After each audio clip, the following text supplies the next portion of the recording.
अस्सलाम वालेकुम बच्चों, क्या हाल चाल हैं। उम्मीद है ठीक ठाक बढ़िया खैरियत से होंगे।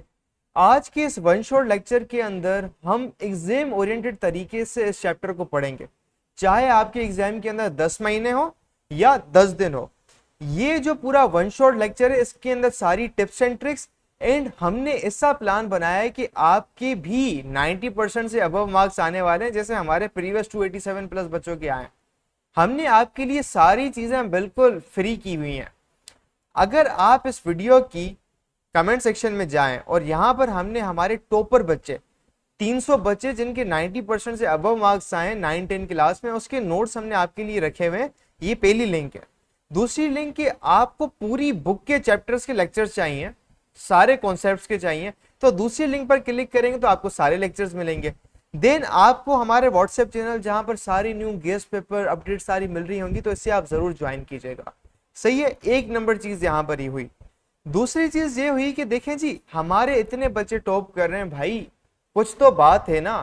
वो बात कैसे, हम सारी रिसोर्सेज आपको दे रहे हैं यूट्यूब पर, तो इसलिए सबसे पहली बात तो हमारे यूट्यूब चैनल को कर लें आप सब्सक्राइब, कि कोई भी नया लेक्चर जो है ना वो आप इसे मिस ना करें। ऑल पे क्लिक कर लें, वीडियो को लाइक करें, देखें जी कितनी मेहनत लगती है, हम आपके लिए कितना काम करें, थोड़ा सा हमारी टीम के लिए आप अप्रिशिएट कर लें। इसके बाद जैसे हम हमारे बच्चे कुछ स्पेशलाइज तरीके से 95% 97 हमारे जो टॉप लाते हैं, उनके लिए हमने प्रॉपर स्टडी प्लान बनाया हुआ है कि जी हमारी लाइव क्लासेस बेच होती हैं जिसके अंदर हमारे बेहतरीन टीचर्स पढ़ाते हैं और वो लाइव क्लास में आके हर बच्चे के प्रॉब्लम्स कॉन्सेप्चुअली पढ़ा रहे होते हैं। फिजिक्स, केमिस्ट्री, मैथ, कोई भी सब्जेक्ट हो, इसके टेस्ट हम लिए जाते हैं, बिल्कुल वो सवाल आते हैं, हम हर हफ्ते टेस्ट लेते हैं बच्चों का, एग्जैक्टली वही एग्जाम के अंदर सवाल आते हैं।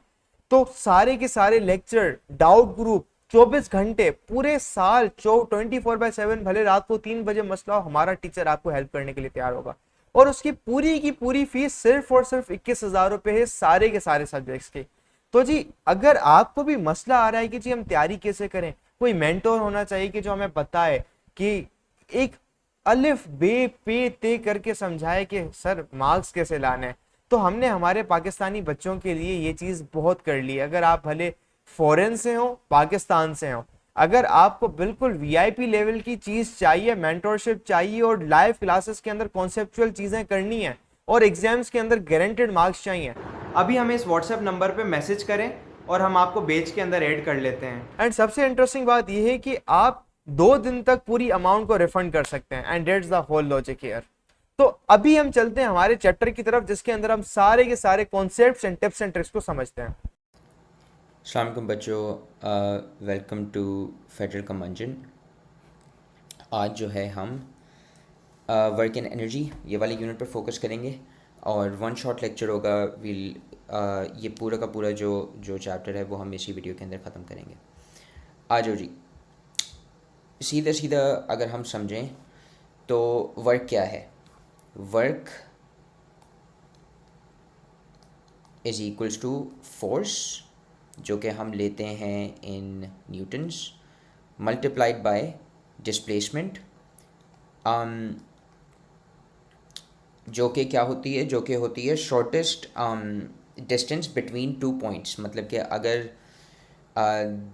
ये रहा पॉइंट वन, ये रहा पॉइंट टू, तो इसके बीच में जो डिस्प्लेसमेंट है वो ये तो होगी इवन दो, यानी इसके बावजूद कि एक दूसरा रास्ता यहाँ से यहाँ पर भी है, इसके बावजूद जो डिस्प्लेसमेंट होगी वो ये होगी। इससे एक और चीज़ मैं ये बता दूँ कि वर्क के फार्मूला के अंदर बच्चे ये बहुत बार कंफ्यूज कर जाते हैं।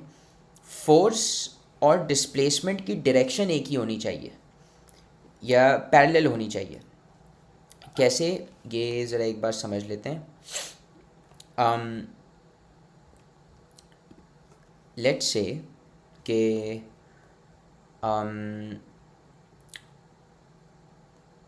लेट्स से कि एक डिब्बा है, सही है जी। इस डिब्बे को मैं राइट तरफ पुल कर रहा हूँ, सही है। तो मेरी जो फोर्स है वो ये रही, इसे मैं लेबल कर रहा हूँ एज एफ।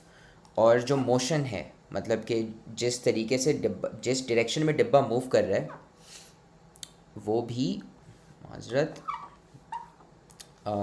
एक सीधी लाइन यूज़ कर लेते हैं, वो भी जो है वो ऐसी है, राइट, सेम डायरेक्शन के अंदर। फोर्स ऑपोजिट डायरेक्शन में भी हो सकती है मगर पैरेलल होनी चाहिए, मतलब क्योंकि उसके बाद हम माइनस लिख सकते हैं उसके ऊपर। मैं दिखा देता हूँ क्या मतलब है इसका। मसलन लेट्स से कि मैं एक फ़ोर्स यहाँ पर अप्लाई कर रहा हूँ, इसके बावजूद ऑब्जेक्ट जो है वो मूव यहाँ पर कर रहा है, सही है, इस तरफ कर रहा है ऑब्जेक्ट मूव। डायरेक्शन बदल गई है मगर पैरेलल है। तो इसका क्या लेना देना है यहाँ से, ये है कि जब भी आप वर्क का फॉर्मूला इस्तेमाल कर रहे हो तो फोर्स और डिस्प्लेसमेंट दोनों क्या हैं, दोनों ऐसी क्वांटिटीज़ हैं जिनकी डायरेक्शंस होती हैं। तो उनकी डायरेक्शंस हमेशा पैरेलल होनी चाहिए, सेम हो ना हो वो डिसाइड करेंगे कि क्या आप प्लस या माइनस लगाओगे, मगर पैरेलल होनी चाहिए। कैसे इस्तेमाल करते हैं अभी से आगे देखते हैं। मगर क्योंकि अभी मैंने ये समझाया है तो फिर आपको ये दूसरी लाइन समझ आ जाएगी। कौन सी लाइन, ये वाली लाइन जो कि क्या कह रही है कि भाई देखो, शुरू से इधर से पढ़ लेते हैं। ये लाइन ये कह रही है, एक सेकेंड, हाँ जी, वो ये कह रही है कि the work done on an object is the scalar और dot product of force and displacement. मतलब एसेंशली, यानी आसान अल्फाजों में कहें तो वर्क जो होता है वो फोर्स मल्टीप्लाइड बाय डिस्प्लेसमेंट होती है। मगर मैंने आपको क्या समझाया कि जो डायरेक्शन है वो पैरेलल होनी चाहिए। उसको मैथ में हम कैसे लिखते हैं, उसको मैथ में हम ऐसे लिखते हैं, जो येलो में हाईलाइटेड है वो ये कि W is equals to force multiplied by displacement cos theta. ये हम कर क्या रहे हैं, हम ये कर रहे हैं कि अगर मैं लूँ लेट्स से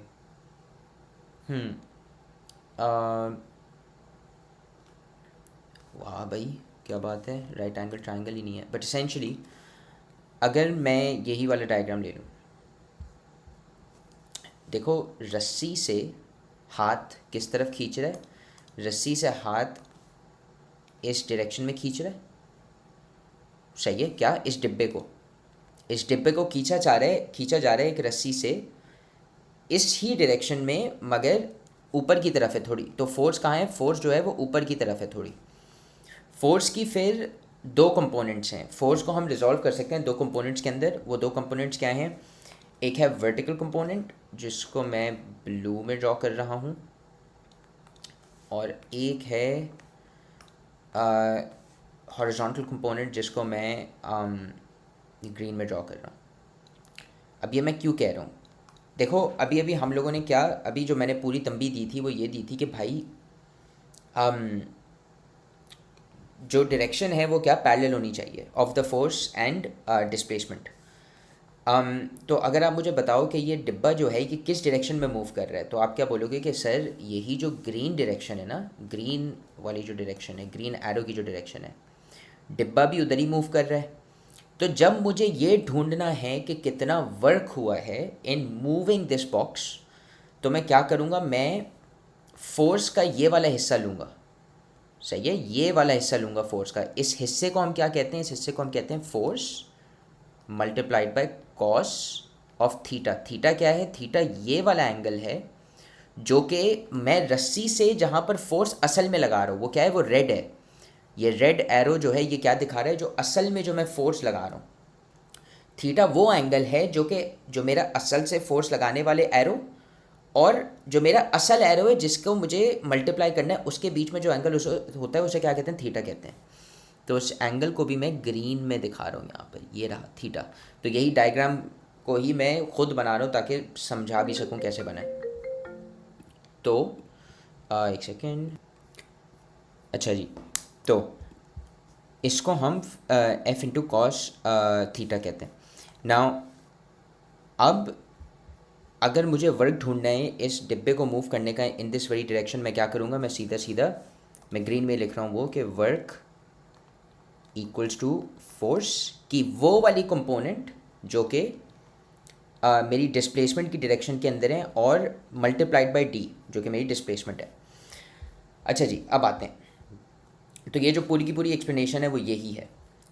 सिर्फ ये समझ लो, एक और चीज़ ज़रा समझा देते हैं कि ये थीटा, कॉस थीटा और ये साइन थीटा निकला कहाँ से। अगर हम लें लेट्स सी,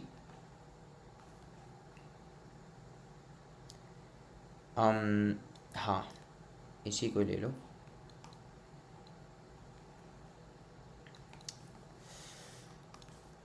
लेट्स से कि मैं क्या कर रहा हूँ, मैं एक फोर्स लगा रहा हूँ जिस तरीके की अभी अभी हमने देखी है, इन दिस डायरेक्शन। सही हो गया। तो इस डायरेक्शन के अंदर मैं लेट्स से एक डब्बा खींच रहा हूँ, या लेट्स से एक बॉल है, इस बॉल को एक रेड कलर दे देते हैं। इस बॉल के साथ मैंने एक रस्सी अटैच की हुई है और मैं इस डायरेक्शन के अंदर खींच रहा हूँ उसे। सही हो गया। तो मैं क्या कर रहा हूँ, मैं ऑब्वियसली एक फोर्स अप्लाई कर रहा हूँ। वो फोर्स मैंने एफ में दिखा दी। इस फोर्स की अभी अभी मैंने क्या बताया था, अगर मैं बॉल को ऐसे पुश कर रहा हूँ ना, तो मैं क्या कर रहा हूँ, मैं खींच रहा हूँ उसे। किस किस तरफ खींच रहा हूँ कि बॉल जो है ये इस तरफ जाए, राइट की तरफ जो है वो ट्रैवल करे। सही है। लेट्स से बॉल ट्रैवल करती है 2 मीटर्स। सही हो गया। मुझसे पूछता है हमजा भाई आपने कितनी अपनी जान लगाई है इस बॉल को मूव करने में टुवर्ड्स द राइट। मैं बोलूँगा सर ये देखते हैं कि मेरी जो फोर्स थी उसका कितना हिस्सा उस फोर्स का लगा है इस बॉल को राइट वर्ड्स मूव करने में। तो पहले तो मुझे फोर्स का हिस्सा करना पड़ेगा। मैं क्या करता हूँ, मैं ये ट्रिग्नोमेट्री में हम लोगों ने ये सीखा था कि भाई एक एंगल होता है थीटा। सही है। और अगर दो अननोन्स हैं, सही है, लेट्स से मुझे चाहिए, वैसे तो मुझे चाहिए एक्स यहाँ पर। सही है। ये वाला हिस्सा फोर्स का, ये वाला हिस्सा फोर्स का मुझे चाहिए। सही है। तो मुझे क्या चाहिए, लेट्स लेबल दिस एक्स। मुझे एक वर्टिकल कंपोनेंट भी है। वर्टिकल मतलब ऊपर उठाने, इस फोर्स को आप दो कंपोनेंट्स के अंदर ब्रेक डाउन कर सकते हो ना। तो इसका एक वर्टिकल कंपोनेंट भी है, उसे हम कह देते हैं वाई। क्या मुझे वाई से कुछ भी गरज है? मुझे बिल्कुल भी नहीं। क्या मुझे ये भी पता है वाई क्या है? नहीं, मुझे बिल्कुल भी नहीं पता। मुझे सिर्फ इतना पता है कि मैंने कितनी जान लगाई थी उस रस्सी पर। तो उस केस के अंदर आप लोग को ये भी पता होना चाहिए, sine of theta is equals to opposite upon hypotenuse. Cos of theta is equals to adjacent upon hypotenuse, and then tan of theta is equals to opposite upon adjacent. अब इसके अंदर मुझे x ढूंढना है। सही है। और मुझे सिर्फ और सिर्फ मेरी हाइपोटेन्यूज की वैल्यू पता है। तो मैं क्या चूज़ करता हूँ, मैं चूज़ करता हूँ cos of theta is equals two adjacent upon hypotenuse. तो इससे निकला है हमारा क्या जी, कि कॉस ऑफ थीटा अगर मैं निकालने की कोशिश करूँ तो मुझे क्या मिलेगा, एडजेसेंट क्या है, एडजेसेंट है मेरा एक्स जिसको मैं ग्रीन में लेबल कर देता हूँ, और मेरा हाइपोटेन्यूज क्या है, मेरा हाइपोटेन्यूज है एफ जिसको भी मैं ग्रीन में लेबल कर देता हूँ। मुझे क्या चाहिए था, मुझे चाहिए था एक्स। क्यों? क्योंकि वो मेरी फोर्स का वो हिस्सा है जो कि बॉल को राइट वर्ड्स मूव कर रहा है। तो मुझे x चाहिए। मैं क्या करता हूँ, मैं x को एक जगह पे लेकर आ जाता हूँ और बाकी सारी चीज़ों को दूसरी तरफ। तो मेरे पास क्या आ जाएगा, मेरे पास आ जाएगा f cos of theta equals to x। तो एसेंशली जब हम बात कर रहे थे कि फोर्स का वो हिस्सा जो कि डिस्प्लेसमेंट की डायरेक्शन में है या डिस्प्लेसमेंट की डायरेक्शन से पैरेलल है, तो ये जो f cos थीटा है ये यहाँ से आया है। मैंने ये इतनी लंबी इसलिए की है क्योंकि आगे जाकर हमारे पास ऐसी भी प्रॉब्लम्स आएंगी जहाँ पर हमें वर्टिकल कंपोनेंट लेना होगा फोर्स का। तो वर्टिकल कंपोनेंट हमें कहाँ से मिलता है, वर्टिकल कंपोनेंट हमें मिलता है ये वाले फॉर्मूला से, साइन थीटा के। क्यों? क्योंकि हमें उन प्रॉब्लम्स के अंदर जहाँ पर हमें वर्टिकली सोचना है, सही है, हमें एक्स नहीं दिया जाएगा, हमें एक्स की वैल्यू भी नहीं पता होगी। यहाँ पर हमें सिर्फ और सिर्फ वाई की वैल्यू ढूंढनी होगी गिवन एफ से। तो हम फिर क्या करेंगे, हम बोलेंगे जी sine of theta equals to opposite which will be Y, इसको मैं ब्लू में लेबल कर रहा हूँ, upon the hypotenuse which will be F जो कि मेरी फोर्स है। तो क्या निकलेगा, वही कि एफ साइन थीटा मेरी इस फोर्स का क्या होगा, वर्टिकल कंपोनेंट।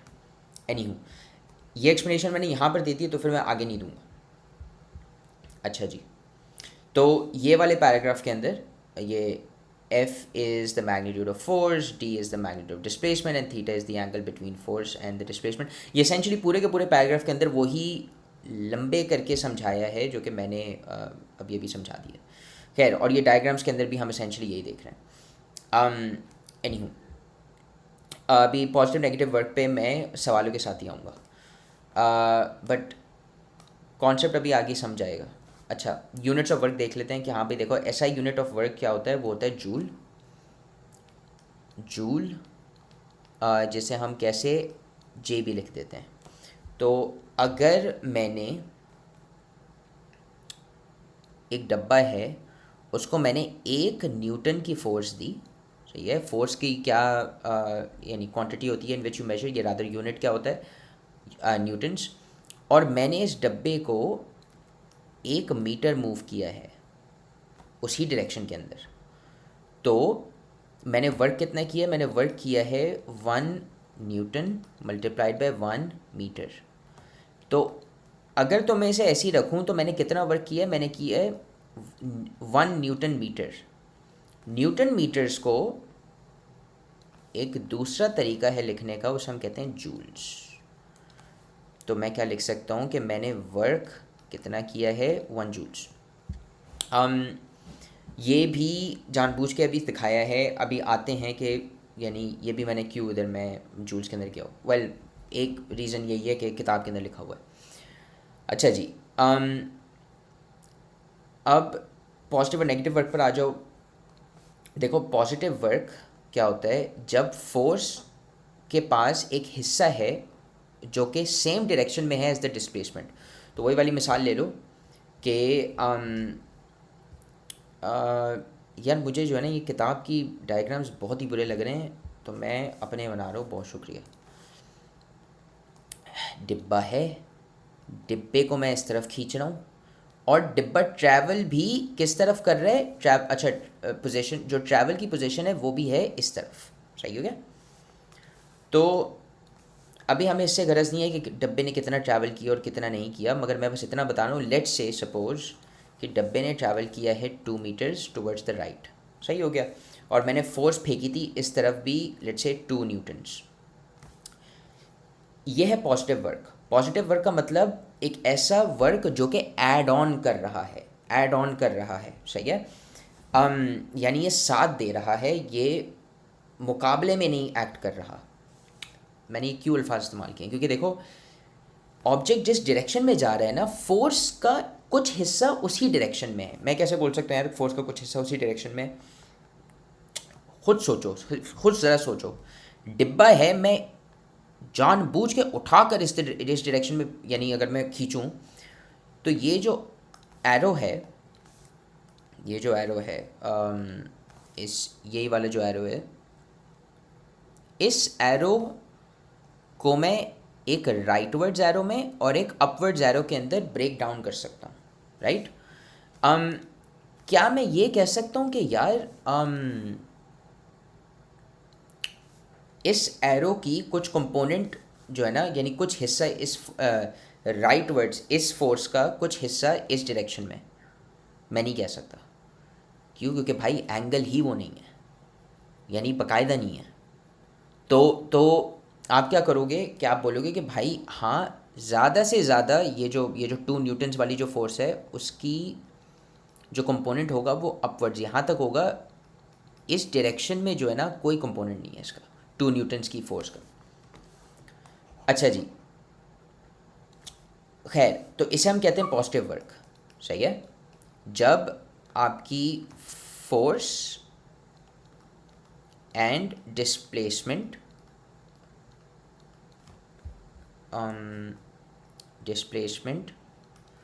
किस में है, सेम डायरेक्शन में.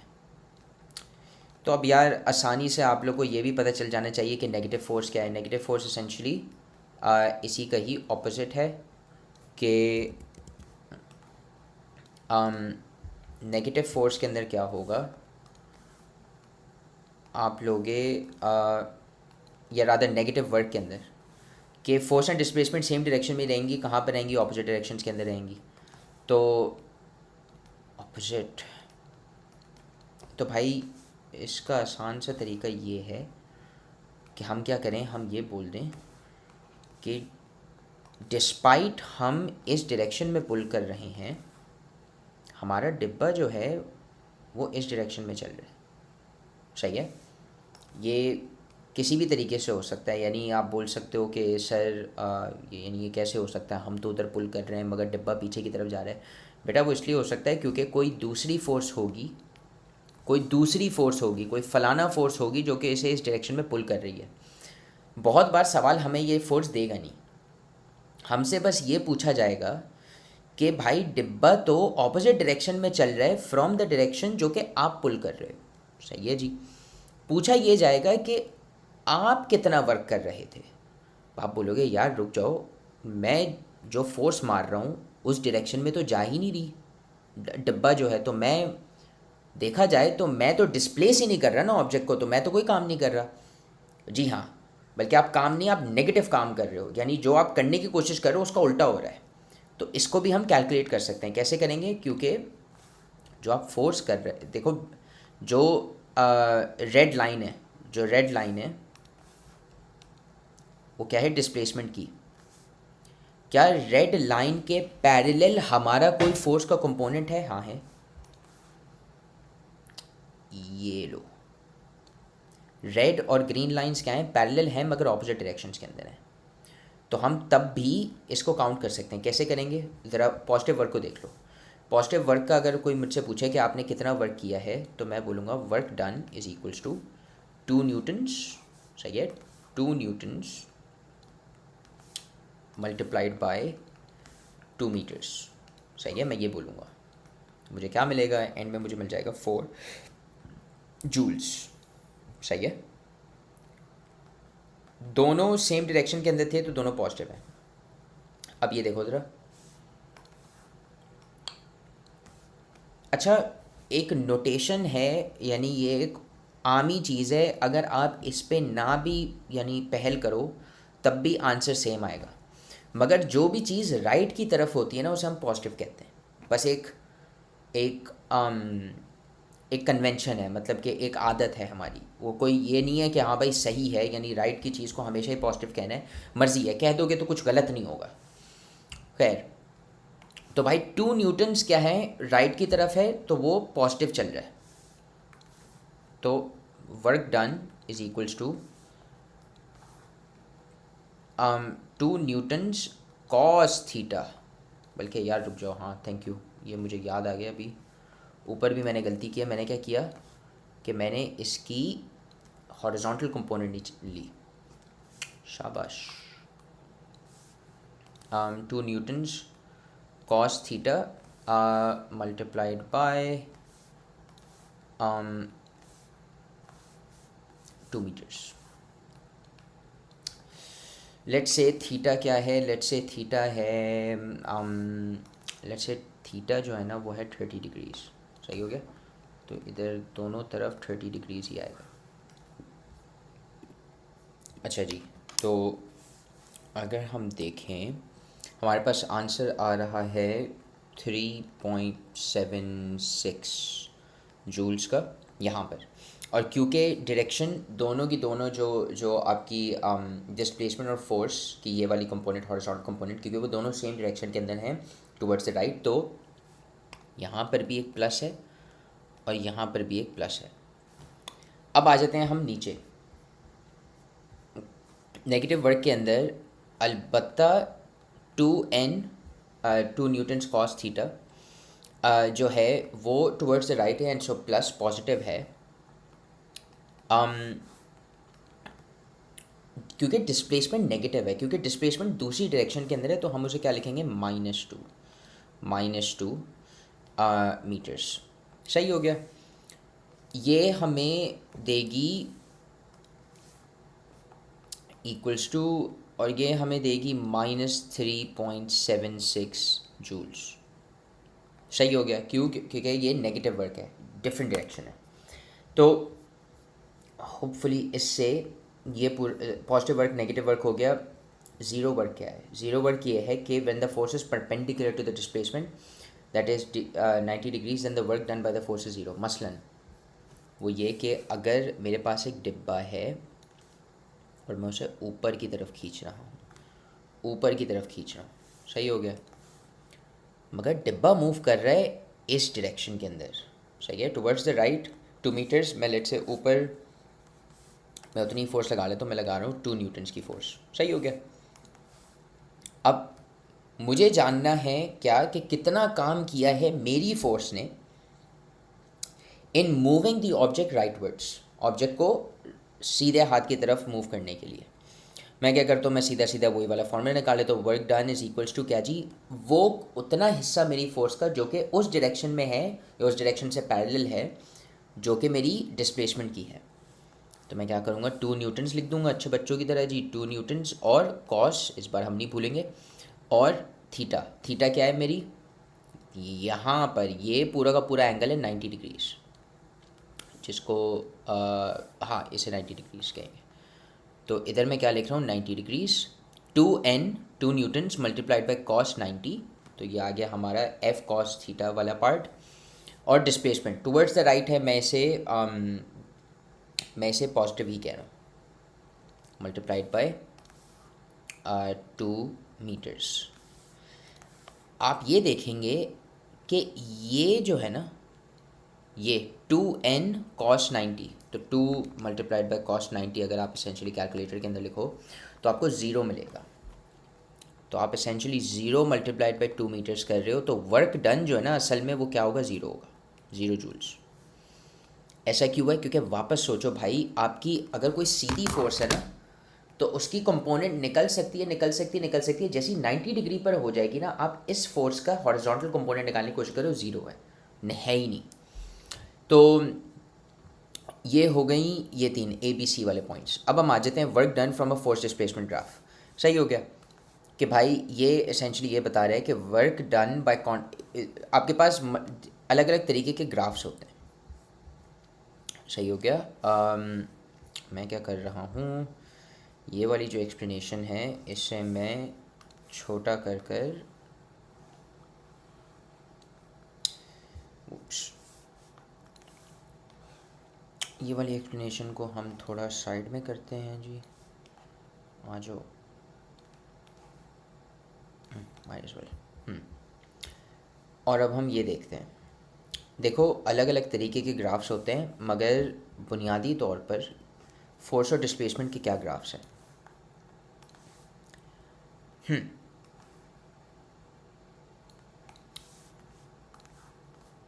फोर्स, अगर हमारी, मैं ग्रीन ही यूज़ करूँ ना फोर्स के लिए, फोर्स जो कि हम न्यूटन्स के अंदर मेजर कर रहे हैं और डिस्प्लेसमेंट जो कि हम मीटर्स के अंदर मेजर कर रहे हैं। जस्ट बाय द वे, बहुत सारे बच्चे जब ग्राफ्स बना रहे होते हैं तो ये भूल जाते हैं ब्रैकेट्स के अंदर यूनिट्स लिखना। खुदा के वास्ते नहीं भूलो यार, यानी बेकार के मार्क्स आए हैं। अगर तो फोर्स कांस्टेंट है, इसका ये मतलब कि भाई इसका ये मतलब है कि भाई फोर्स क्या है, फोर्स 1 मीटर की डिस्प्लेसमेंट हो तब भी लेट्स से 1 2 3 4 5 न्यूटन्स है। अगर फोर्स 4 मीटर की डिस्प्लेसमेंट होगी तब भी क्या है, 5 न्यूटन्स है, and so on so fourth. तो कम्प्लीटली अगर कांस्टेंट है तो ग्राफ कुछ ऐसा दिखता है, वही जो हमारे पास फिगर 5.3 के अंदर नज़र आ रहा है। ये आपको ग्राफ कह क्या रहा है, ये ग्राफ आपको ये कहने की कोशिश कर रहा है कि भाई जब सही है डिस्प्लेसमेंट लेट्स से सेक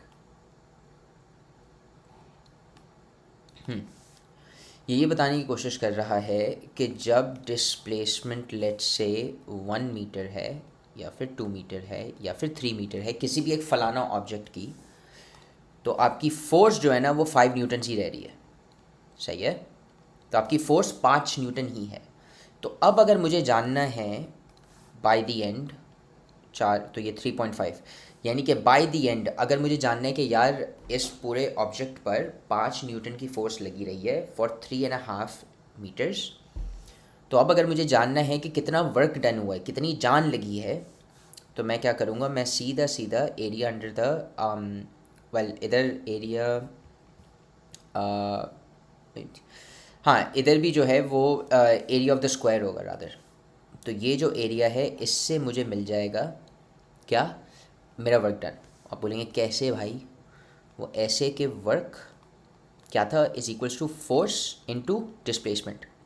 मगर फोर्स कौन सी, वो वाली फोर्स जो कि डिस्प्लेसमेंट की डायरेक्शन के पैरेलल है। सही है, तो उसे हम किस तरीके से लिखते हैं, एफ कॉस थीटा। मगर यहाँ पर इस ग्राफ के अंदर हम ये अज्यूम कर रहे हैं कि जो फोर्स इन्होंने हमें बताई हुई है वो वही वाली फोर्स है जो कि पैरेलल है of the direction of displacement. तो मतलब कि हम सीधा इस ग्राफ वाले सवालों के अंदर हम एफ कॉस थीटा वाला फॉर्मूला नहीं इस्तेमाल करेंगे। वजह मैंने अभी अभी समझाई है। अच्छा जी, फोर्स क्या थी, फोर्स थी 5, डिस्प्लेसमेंट कितनी है 3.5। तो इसेंशली क्या 17.5, राइट, यस, हाँ। तो 17.5 जूल्स का वर्क डन हुआ है। ये मैंने अभी फार्मूला से निकाला है। एरिया से देख लेते हैं। एरिया क्या होता है भाई, x multiplied by Y. x की लेंथ क्या है 3.5, y की लेंथ क्या है 5। तो अगर मैं 3.5 को मल्टीप्लाई कर रहा हूँ विथ 5, तो क्या मैं वही चीज़ नहीं कर रहा जो कि मैंने यहाँ पर की है, मैं वही वाली चीज़ कर रहा हूँ, 5 मल्टीप्लाइड बाई 3.5। तो मेरा आंसर भी क्या आएगा, मेरा आंसर भी आएगा 17.5 जूल्स। तो ये है वो वाला फोर्स डिस्प्लेसमेंट ग्राफ जिसके अंदर कांस्टेंट फोर्स अप्लाई हो रही है। हम फिगर 5.4 को अगर देखें तो इसके अंदर क्या, इसके अंदर ये नहीं हो रहा है, इसके अंदर वेरिएबल फोर्स है। ऐसा करते हैं कि बल्कि 5.4 के ऊपर ही एक्सप्लेन करते हैं। देखो भाई, जब displacement, let's say displacement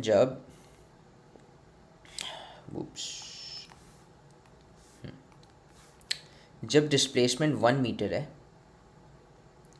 2 metre है, 3 मीटर है, 4 मीटर है, 5, और तो ये आपका जो पॉइंट है ये 4.5 है। तो आपकी जो फोर्स है, 0 डिस्प्लेसमेंट पर 0 फोर्स है, 1 पर लेट्स से 1 है, 2 पर लेट्स से 2 है, 3 पर लेट्स से 3 है। ये रफ स्केच है just by the way. 4 Newton's है, एंड देन 4.5 पर लेट्स से 4.5 है आपकी क्या फोर्स। तो ऊपर वाली एग्जांपल के अंदर जो भी डिस्प्लेसमेंट होगी फोर्स सेम है। यहाँ पर क्या है, जो भी डिस्प्लेसमेंट होगी उतनी ही फोर्स होगी। सही है, इन टर्म्स ऑफ लाइक अगर हम वैल्यूज़ को इस तरह देखें, यानी वेरिएबल फोर्स मतलब कि फोर्स बदल रही है कब, जब डिस्प्लेसमेंट बदल रही है। तो इसके अंदर अगर मुझे जानना है कि वर्क डन कितना हुआ है तो मैं एरिया तो लूँगा, एरिया अंडर द लाइन होगा इधर, थैंक यू। मगर लाइन के अंडर जो एरिया है वो अब स्क्वायर नहीं बन रहा जैसे ऊपर वाली एग्जांपल में बन रहा है। यहाँ पर क्या बन रहा है, ट्रायंगल बन रहा है।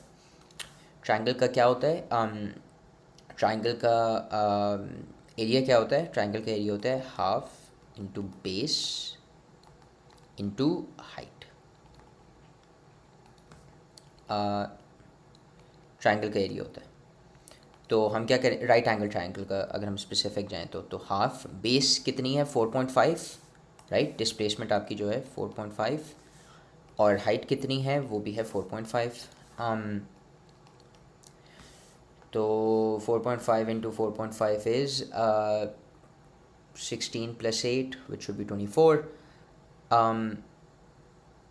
राइट, नहीं 20.25। और इसको अगर मैं डिवाइड बाय नहीं रुक जाओ, 20.5 10.25 सही है। तो इस सब का खुलासा क्या निकला, 10.25 जूल्स। ये अभी तक हमने किया क्या है, इसके अंदर हम ये बताने की कोशिश कर रहे हैं, किताब भी यही आपको बताने की कोशिश करी कि भाई देखो, एक है ए कि अगर एक ऐसी कंडीशन है जहाँ पर काम किया जा रहा है कांस्टेंट फोर्स से, तो आप स्क्वायर का एरिया लोगे। अगर वेरिएबल फोर्स है और वो वेरिएबल यानी जो लाइन है वो एक ट्रायंगुलर शेप दे रही है, तो आप हाफ बी एच वो इस्तेमाल करोगे। अब हम इधर आ रहे हैं कि ये वाला फार्मूला आपको एसेंशली ये कहने की कोशिश कर रहा है कि भाई जो टोटल वर्क डन है ना, लेट्स से एक डिब्बा है, सही हो गया, एक डिब्बा है, उस डिब्बे को, अभी मैं एक कम्प्लीटली डिफरेंट मिसाल दे रहा हूँ फ्रॉम जो कि किताब में लिखा हुआ है, तो अभी इधर ही ध्यान दो। एक डिब्बा है, उसको से अमजद भाई जो है ना पुल कर रहे हैं इस डायरेक्शन में। अच्छा जी, फिर उसी डिब्बे को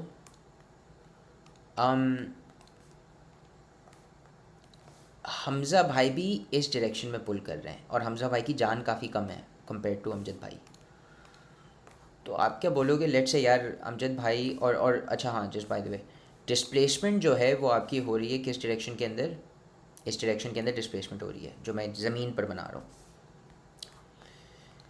ये जो फॉर्मूला है वो ये कहने की कोशिश कर रहा है कि भाई जो टोटल वर्क डन है ना, क्या जी, टोटल वर्क डन, जो पूरी की पूरी जान लगी है क्या करने में, इस डिब्बे को मूव करने में,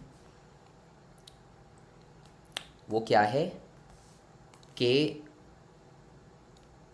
work done by one person, या वर्क यानी part of the work done plus another part of the work done. यानी ये कहने की कोशिश की जा रही है कि भाई अगर अमजद और हमज़ा भाई काम कर रहे हैं ना एक डब्बे को मूव करने में, तो जो टोटल जान लगी है वो जान है जितनी अमजद भाई ने लगाई थी और जितनी हमज़ा भाई ने लगाई थी, बस ये कहा जा रहा है। बहुत ही सिंपल, बहुत ही यानी बेसिक चीज़ है ये, राइट। इसके अंदर कोई हमने रॉकेट साइंस नहीं की है। तो ये खुलासा है इस फार्मूला का, सही है। और ये यही कहा जा रहा है कि भाई अगर आप समझो एक ग्राफ है, एक सेकंड रुको,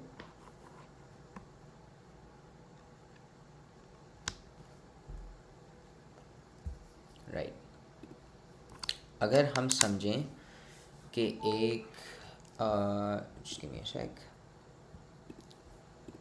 अगर अब इस ग्राफ के अंदर देखो वही सिंपल सी चीज़ कि क्या जी एफ कॉस थीटा का क्या मतलब है, वो फोर्स का वो वाला हिस्सा जो कि डिस्प्लेसमेंट की डायरेक्शन के पैरेलल हो, सही हो गया।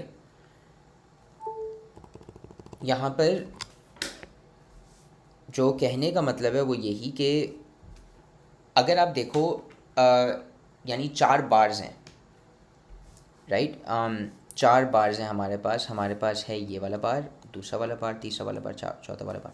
एसेंशली ये कहा जा रहा है कि भाई एक मिसाल है जहाँ पर एक डब्बा है, मैं ये फिगर 5.5 के ये जहाँ पर मैंने ग्रीन एरो बनाया मैं उसको समझाने की भी कोशिश कर रहा हूँ कि एक डिब्बा है, उस डिब्बे को पहले मैं एक जान मार रहा हूँ, फिर थोड़ी देर के बाद मैं दूसरी तरीके की जान मार रहा हूँ, फिर थोड़ी देर के बाद मैं तीसरी तरीके की जान मार रहा हूँ।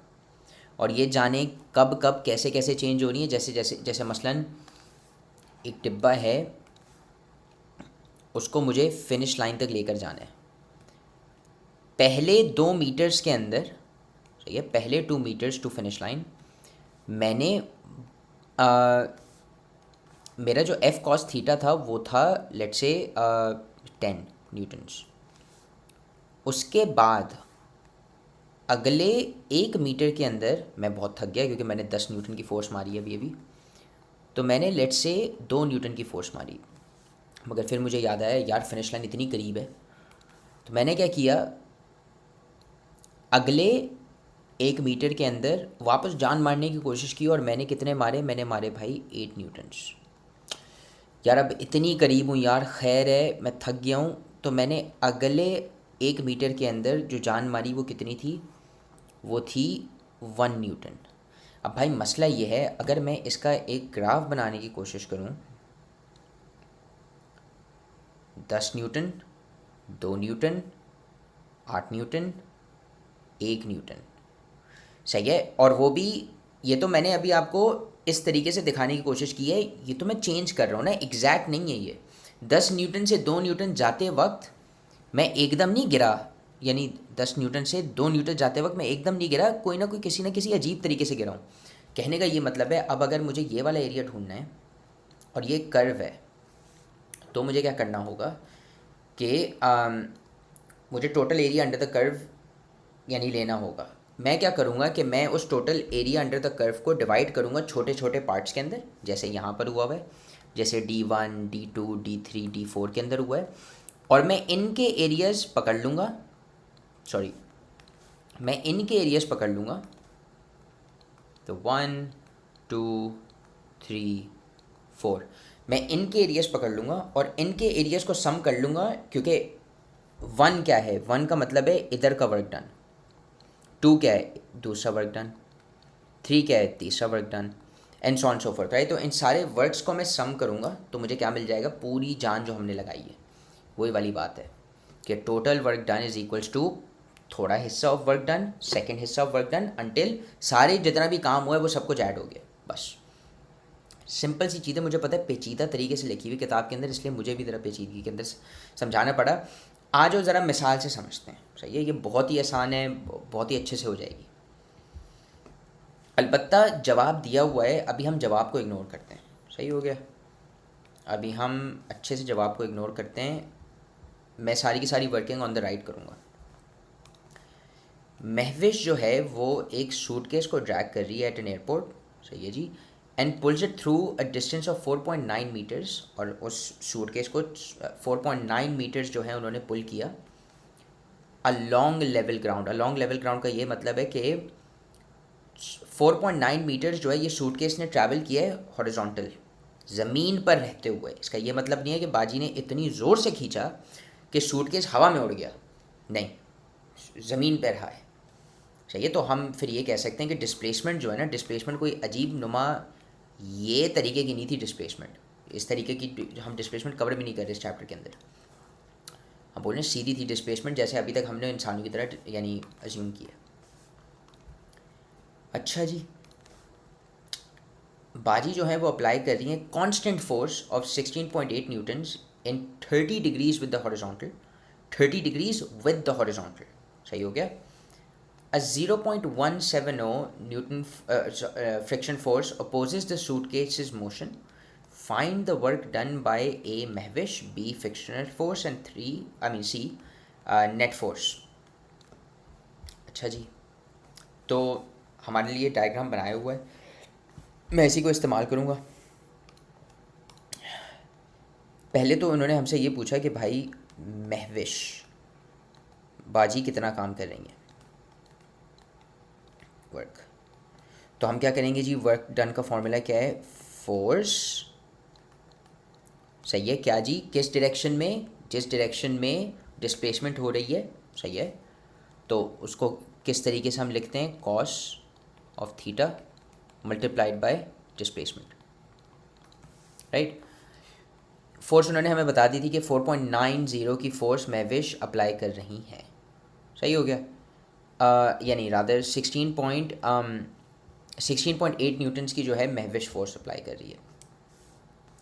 तो हम लिखते हैं 16.8 न्यूटन्स की फोर्स अप्लाई हो रही है टेढ़ी डायरेक्शन के अंदर, मुझे उसका वो वाला कंपोनेंट ढूंढने जो कि डिस्प्लेसमेंट के साथ है। मैं क्या करूँगा, मैं मल्टीप्लाइड बाय कॉस ऑफ 30 जो कि मुझे दी हुई है, और डिस्प्लेसमेंट कितनी हुई 4.9 मीटर्स। सीधा सीधा वर्क डन निकालूंगा, वो मुझे देगा क्या, 16.8 multiplied by cos of 30 multiplied by 4.9, और उसने मुझे क्या दिया 71.291, सही हो गया। हम बुक का आंसर चेक कर लेते हैं कि वर्क डन बाय महविश जो कि उन्होंने यहाँ पर लिखा हुआ है वो है 71.3 न्यूटन मीटर्स या 71.3 जूल्स। मैंने क्या लिखा हुआ है 71.291, जिसको अगर मैं राउंड ऑफ करूँ, जिस यानी जितने डेसिमल पॉइंट 1 डेसिमल पॉइंट जो बुक चाह रही है, तो मैं भी 71.3 जूल्स या न्यूटन मीटर्स पर आ जाऊँगा। तो मेरा ए पार्ट सही है। बी पार्ट को देख लेते हैं। बी पार्ट में क्या था कि फ्रिक्शनल फोर्स कितना काम कर रही है। अब देखो फ्रिक्शनल फोर्स उल्टा काम नहीं कर रही, ये देखो डिस्प्लेसमेंट की जो डायरेक्शन है वो तो ये है, मूवमेंट इस डायरेक्शन के अंदर हो रही है, सही है जी। फोर्स की जो कंपोनेंट अभी अभी हमने निकाली है, जो कि 16.8 इंटू कॉस 30 है, वो भी इस डायरेक्शन के अंदर हो रही है। फ्रिक्शनल फोर्स जो है, फ्रिक्शनल फोर्स हमेशा अपोज करती है आपके ऑब्जेक्ट की मूवमेंट को। वो जो फ्रिक्शनल फोर्स है वो उल्टा जा रही है यार, वो चल रही है इस तरफ, इस तरफ चल रही है। मैंने हाथ की तरफ बना दी है, मगर असल में तो ज़मीन पर बनानी चाहिए फ्रिक्शनल फोर्स, बस जगह नहीं है इसलिए मैं, बल्कि ये बना दी मैंने ब्लू। ये है फ्रिक्शनल फोर्स, ज़मीन के ऊपर फ्रिक्शन है। तो हम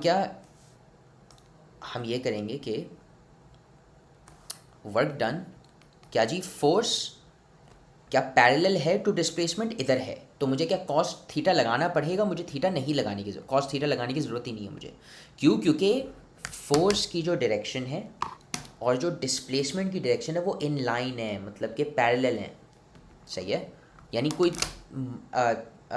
यानी टेढ़े नहीं है आपस में, सीधे हैं, आपस में सीधे हैं। अच्छा जी, तो मैं यहाँ पर सीधा सीधा फोर्स लिखूँगा, मगर मैं फोर्स को नेगेटिव लिखूँगा। क्यों? क्योंकि वो लेफ़्ट की तरफ जा रही है और डिस्प्लेसमेंट राइट की तरफ है, जिसको हमने पॉजिटिव कंसिडर किया हुआ है। तो -0.170 मल्टीप्लाइड बाई डिस्प्लेसमेंट, जो कि अभी भी 4.90 ही रही है। सूटकेस तो 4.90 मीटर्स ही मूव हुआ है। तो work done by frictional force क्या है? -0.170 multiplied by 4.90. Work done by frictional force is -0.833 joules. अब आती है क्या सी पार्ट, और इधर लिखा हुआ है नेट वर्क डन। नेट का दूसरा मतलब ये भी हम कह सकते हैं टोटल। इस कॉन्टेक्स्ट के अंदर नेट और टोटल समझ लो एक ही है। अभी हमने एक फार्मूला रन किया था, और वो क्या था कि भाई टोटल वर्क डन क्या होगा, सारे जो भी जितने भी जान लगी है ना, जिस भी डायरेक्शन में लगी है, उन सबको ऐड कर दो, आपको क्या मिल जाएगा? नेट वर्क डन मिल जाएगा, या टोटल वर्क डन इस कॉन्टेक्स्ट के अंदर। तो हम क्या करते हैं, हम सीधा सीधा बोलते हैं भाई वर्क डन टोटल, पूरा का पूरा जो वर्क डन हुआ है। तो कौन सी दो फोर्सेस काम कर रही हैं? एक महविश की फोर्स काम कर रही है ऑन द सूटकेस, और एक ऑपोजिट फोर्स काम कर रही है, राइट? तो हम सीधा सीधा क्या करेंगे कि भाई महविश ने कितनी जान लगाई, प्लस, यहाँ पर प्लस ही चल रहा है, जो दूसरी फोर्स, सॉरी, जो दूसरी जान लग रही थी वो कौन सी जान थी? फ्रिक्शनल फोर्स जो लगा रही थी। फ्रिक्शनल फोर्स की जान माइनस में थी, 0.833 जूल्स। नोट करो मैंने माइनस का साइन ब्रैकेट्स में रखा है, मैं इसको भी ब्रैकेट्स में रख सकता था, मतलब मर्ज़ी है, मगर पॉजिटिव चीज़ों को यूजुअली हम रखते ही नहीं हैं। ये क्या बनेगा? प्लस माइनस माइनस हो जाता है, तो 71.3 माइनस 0.833, और एसेंशली मुझे क्या मिल जाएगा?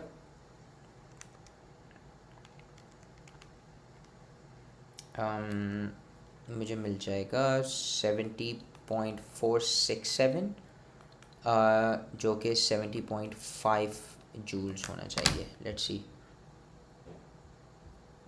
हाँ ये आ गया, डिटो वही वाला आंसर जो कि मैं दे रहा हूँ। इससे हमने वो जो पेचीदगी के साथ जो मैंने ये वाले ग्राफ अभी समझाया था, वो हमें समझ आ गया कि भाई एसेंशली ये कहा जा रहा है कि एरिया अंडर द कर्व या area under the line of what, of a force displacement graph will give you total work done. कि अगर एक ऐसा ग्राफ है जिसके वाई एक्सिस पर फोर्स है, एक्स एक्सिस पर डिस्प्लेसमेंट है, तो जो भी लाइन या कर्व होगी उसके अंडर का जो एरिया होगा वो आपको बता देगा कि कितनी जान लगी, कितना वर्क डन हुआ इधर। अच्छा जी, और एक बड़ी, यानी क्या क्या ही बात की इन्होंने ये बोला कि हाँ भाई जो पूरा काम है ना, वो तक, यानी पूरा काम total work done is equals to इतना सा काम प्लस इतना सा काम प्लस इतना सा काम। मतलब वो ये कह रहे हैं कि अगर आपको ये जानना है कि आपकी जेब में कितने पैसे हैं, तो आप सारे जेब के अंदर जितने भी नोट हैं उन्हें गिनोगे, बस। कोई यानी रॉकेट साइंस कोई चीज़ नहीं बताई इन्होंने। अभी तक सब कुछ आसान चल जाए, आगे भी आसानी चलता रहेगा। अच्छा जी, अब हम आ जाते हैं अंडरस्टैंडिंग के ऊपर। देखो ऊपर का बहुत सारा न्यूमेरिकल था, तो उसके अंदर हम अभी तक फंसे नहीं थे इन टर्म्स ऑफ के किताब को रीड करने में। अब हम किताब को रीड करेंगे सेंटेंस बाय सेंटेंस, और हम समझेंगे कि क्या लिखा हुआ है। Conservative and non conservative fields, सही है। अब देखो, the region around a body where it can influence other bodies by a force associated with it is called field, with it is called field of force और simply force field. ये कहने की कोशिश करें कि भाई अगर एक जगह है ना, अगर एक लेट्स से अगर एक ऑब्जेक्ट है, उस ऑब्जेक्ट को कह दो ए, और एक दूसरा ऑब्जेक्ट है बी। अगर ए, सही है, अगर ए बी को छेड़ सकता है, किस तरीके से छेड़ सकता है, फोर्स अप्लाई करके अगर कोई छेड़ सकता है। ए जो है वो बी के ऊपर कोई फोर्स अप्लाई करे, लेट से जो कि उसको अपनी तरफ खींच रहा है या उसको अपनी से दूर खींच रहा है, ये मैंने मिसाल दी है। मगर अगर कर रहा है ना ए बी को, तो हम ये कहेंगे कि बी जो है ना वो ए की फोर्स फील्ड के अंदर है, एक ऐसे जगह पर है जहाँ पर ए फोर्स अप्लाई कर सकता है बी पर, सही है। अभी तक इन्होंने फोर्स फील्ड समझाई है, फोर्स फील्ड इन्होंने मिसालें भी दी हैं। एग्जांपल्स इंक्लूड इलेक्ट्रिक फील्ड, एक मिसाल इलेक्ट्रिसिटी की है, viscous field and gravitational field. Gravitational field को बस ये समझ लो कि भाई देखो, जब हमारे पास है दुनिया, बहुत ही प्यारी है, और हमारे पास है चाँद, वो भी बहुत ही प्यारा है। दुनिया जो है वो चाँद को अपने इर्द गिर्द रखती है, क्यों? क्योंकि ग्रेविटी है उसकी। तो बस आप लोग ये समझ लो कि चाँद को दुनिया अपनी तरफ खींचती है और एकदम दुनिया को वो हिट कर जाएगा, मगर क्योंकि दुनिया कर्व्ड है तो चाँद मिस करता है। फिर वापस जो है दुनिया अपनी तरफ खींच रही है और चाँद जो है वो हिट कर जाएगा दुनिया को, मगर क्योंकि दुनिया कर्व्ड है तो चाँद मिस करता है, and so on so forth. तो ऐसे जो है ये रोटेशन में आ जाता है। हम क्या कहेंगे कि मून जो है वो फोर्स फील्ड में है, किसकी? दुनिया की। बस छोटी सी चीज़ ही समझा दी। कंजर्वेटिव फील्ड क्या है? एक फील्ड को आप कंजर्वेटिव कहते हो जब उसके पास दो इम्पॉर्टेंट चीज़ें हों। क्या जी? कि work done is independent of the path taken. If the work done on a particle moving between any 2 points A and B is same for path 1 and 2 as shown in 5.6a, this field will be conservative. ये देख लो कि let's say A और B है, सही है, या दो, ये तो कोई पॉइंट्स हैं। अगर एक पार्टिकल को मैं रख दूँ, लेट्स से फोर्स फील्ड चल रही है, फोर्सेस आ रही हैं और छेड़ रही हैं एक दूसरी चीज़ों को। अगर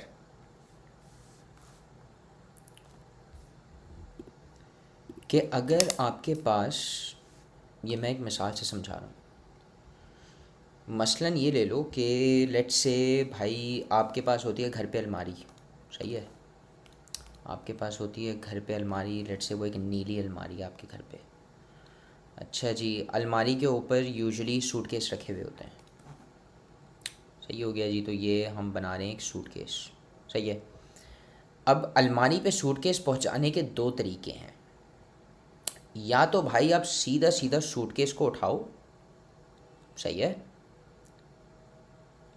सूटकेस को आप सीधा सीधा उठाओ और आप, मैं ग्रीन के अंदर दिखाऊंगा जो पाथ होगा, सीधा सीधा उठाओ और आप वर्टिकली उठाकर आप रख दो अलमारी पर, सही हो गया। एक दूसरा रास्ता है और वो ये कि दूसरे रास्ते को गौर से देखना। दूसरा रास्ता है कि भाई एक रैंप है, छोटी सी डिस्टेंस है, लेट्स से ये डिस्टेंस है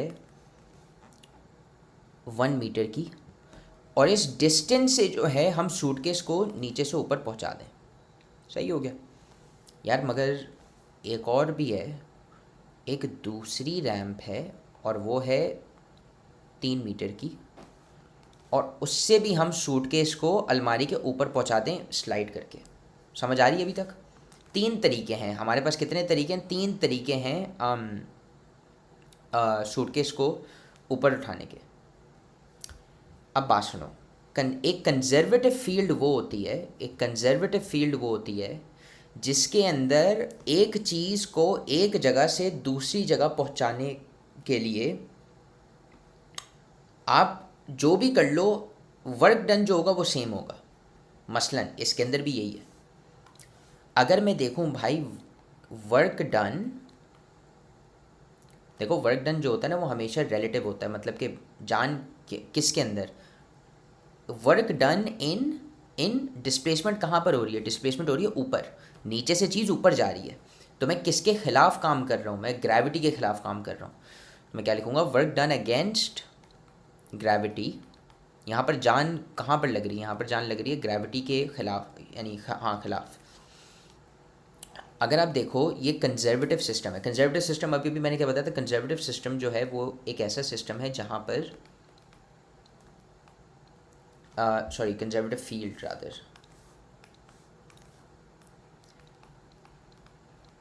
एक ऐसी फील्ड जहाँ पर अगर आपको ऑब्जेक्ट्स को मूव करना है from one place to another, तो सिर्फ और सिर्फ शुरू का और आखिर का पॉइंट मैटर करता है, जो भी रास्ता ले लो वर्क डन सेम होगा। सही है, तो only end point matters, end points matter, not route. मतलब कि जहाँ से आप शुरू कर रहे हो और जहाँ पर आप ख़त्म कर रहे हो, सिर्फ वो दो जगहें मैटर करती हैं, उन दोनों जगहों के बीच का डिस्टेंस मैटर करता है। ये नहीं मैटर करता है कि आप किस तरीके से उधर पहुँच रहे हो। मैं वापस इसे सबूत यानी साबित कर रहा हूँ कि भाई वर्क डन अगेंस्ट ग्रेविटी अगर आप देखो, भाई ये लेक्चर तो तुम बहुत मजे से देख रहे हो, लेकिन तुम्हें पता है कि लेक्चर देखने से खाली 90% मार्क्स नहीं आ जाते। असल में भाई मार्क्स कैसे आते हैं, तो भाई ये लेक्चर देखने के बाद आपने नोट्स खुद के बनाने होते हैं और फिर साथ में आपने प्रैक्टिस भी करने होते हैं सवाल। भाई ये हमारा फेवरेट कोट है, 90% marks don't come from just hard work, they come from consistency, smart strategy and proper revision. भाई स्मार्ट तरीके से पढ़ो, स्मार्ट तरीका ये हमने आपको बताया हुआ है, तो साथ में हम आपको तरीका भी नहीं बता रहे, साथ में हम आपको दे रहे हैं भाई नोट्स। जाओ कमेंट सेक्शन में, नोट्स में से आपको मिल जाएंगे भाई उन बच्चों के नोट्स, 300 बच्चे थे जिनके 90% ज्यादा मार्क्स आए थे, उनके नोट्स वहां पे पड़े हुए। लेकिन साथ में उधर नीचे हमने आपको सवाल भी दिए हुए प्रैक्टिस के लिए। ये यहाँ पे पूरी गूगल शीट पड़ी हुई है भाई, यहाँ से जाके सवाल प्रैक्टिस करो। खाली ऐसा कुछ नहीं होता कि हाँ हम लेक्चर देखेंगे हमारे मार्क्स आ जाएंगे, नहीं भाई, नोट्स पढ़ने होते हैं और साथ में इनकी प्रैक्टिस भी करनी होती है सवालों की। यानी साबित कर रहा हूँ कि भाई वर्क डन अगेंस्ट ग्रेविटी अगर आप देखो तो एक तो ये है, एक तो ये वाली है कि हम सीधा सीधा जो है सूटकेस को नीचे से लेकर अलमारी तक उठा दें। सही हो गया। तो वर्क डन अगेंस्ट ग्रेविटी कैसे होता है, वर्क डन अगेंस्ट ग्रेविटी ऐसे होता है कि एक फोर्स है जो कि मैं लगा रहा हूँ ऑब्जेक्ट के ऊपर, उस फोर्स को क्या कहते हैं, फोर्स को, वो फोर्स उतनी होनी चाहिए कि जो वेट है ना ऑब्जेक्ट का वो ऊपर यानी उतना सप्लांट हो जाए। समझ आ रही, यानी उतना जो है वो ऑफसेट हो जाए। तो लेट्स से ये सूटकेस है, मसलन लेट्स से ये सूटकेस है जी 2 किलोग्राम का। सही हो गया। तो ग्रेविटी कितना पुल कर रही है सूटकेस के ऊपर, यानी इसका जो वेट है वो कितना होगा, फिर 20 न्यूटन होगा इसका वेट। इस सूटकेस का वेट 20 न्यूटन है। तो एक तरीका, इस तरीके को मैं कह रहा हूँ नंबर 1। सही है। तो नंबर 1 वाले सिनारियो के अंदर अगर हम देखें तो मैं कितनी जान लगा रहा हूँ, वर्क डन में कितना कर रहा हूँ। सही है। लेट्स से अलमारी की हाइट क्या है, अलमारी की हाइट है 5, कितनी 5 मीटर, राइट। तो एक तो तरीका ये है भाई, सीधा सीधा जो है ना 2 किलोग्राम लो, सॉरी 20 न्यूटन्स लो जो फोर्स है आपकी, मैं सीधा सीधा ऊपर फोर्स मार रहा हूँ, 20 न्यूटन्स आपकी फोर्स आ गई, आपकी फोर्स आ गई। और जो हाइट है वो यानी डिस्प्लेसमेंट एसेंशली मेरी क्या है 5 मीटर की। सही है। मैं ये अगर आप देखो तो आप बोलोगे हमजा भाई आप सीधा जा रहे हैं उसके बाद आप लेफ़्ट जा रहे हैं ना, मैं लेफ़्ट वाला काउंट ही नहीं कर रहा। क्यों? क्योंकि मुझे डिस्प्लेसमेंट देखनी है ज़मीन से अलमारी के ऊपर तक, मुझे आगे पीछे हॉरिजॉन्टल नहीं देख रहा, मैं सीधा सीधा वर्टिकल देख रहा हूँ यहाँ पर। तो मैंने सिर्फ और सिर्फ 5 मीटर की काउंट की है, तो मुझे क्या मिला, मुझे मिला जी 100 joules of work done, 100 joules of work done. अब इधर आ जाओ, अगर मैं 1 मीटर वाली रैंप से भी चढ़ाता हूँ, क्या कर रहा हूँ, अगर मैं 1 मीटर वाली रैंप से भी चढ़ाता हूँ, जो कि मैं नंबर 2 लेबल कर रहा हूँ, इतना ही वर्क डन होगा अगेंस्ट ग्रेविटी। क्यों? क्योंकि भाई अगर आप देखो मैं क्या कर रहा हूँ, मैं जो भी फोर्स लगा रहा हूँ इस रैंप पर, मैं जो भी फोर्स लगा रहा हूँ, उस फोर्स का अपवर्ड कंपोनेंट, उस फोर्स का ऊपरी हिस्सा जो ऊपर की तरफ इस सूटकेस को खींच रहा है, उसको it must be equal to the weight of the object, तभी मैं उसे स्टेबली उठा रहा हूँ। समझ आ रही है? यानी कि जो अपवर्ड कंपोनेंट होगा मैं ना मेरे इस फोर्स का जो कि मैं रैंप पर लगा रहा हूँ, वो भी क्या होगा, 20 न्यूटन ही होगा। क्यों? क्योंकि वो वेट है ऑब्जेक्ट का। एक आसान लफ्ज़ों में, जो कि एक ऐसी मिसाल है जो कि सबको पता होनी चाहिए, वो ये है कि भाई अगर आप देखो ना, मैं वर्क डन क्या कर रहा हूँ, ग्रेविटेशनल पोटेंशियल एनर्जी जो होती है ना, पोटेंशियल एनर्जी, वो ये नहीं देखती कि आप कहाँ पर हो और आप किस तरीके से पहाड़ पर चढ़े हो। वो MGH फार्मूला होता है ना, MGH, वही वाला फार्मूला बाय द वे यहाँ पर अप्लाई हो रहा है। यहाँ पर mass of the object into g, जो कि ग्रेविटी जी वैल्यू जो होती है आपकी, वो मल्टीप्लाइड बाय हाइट।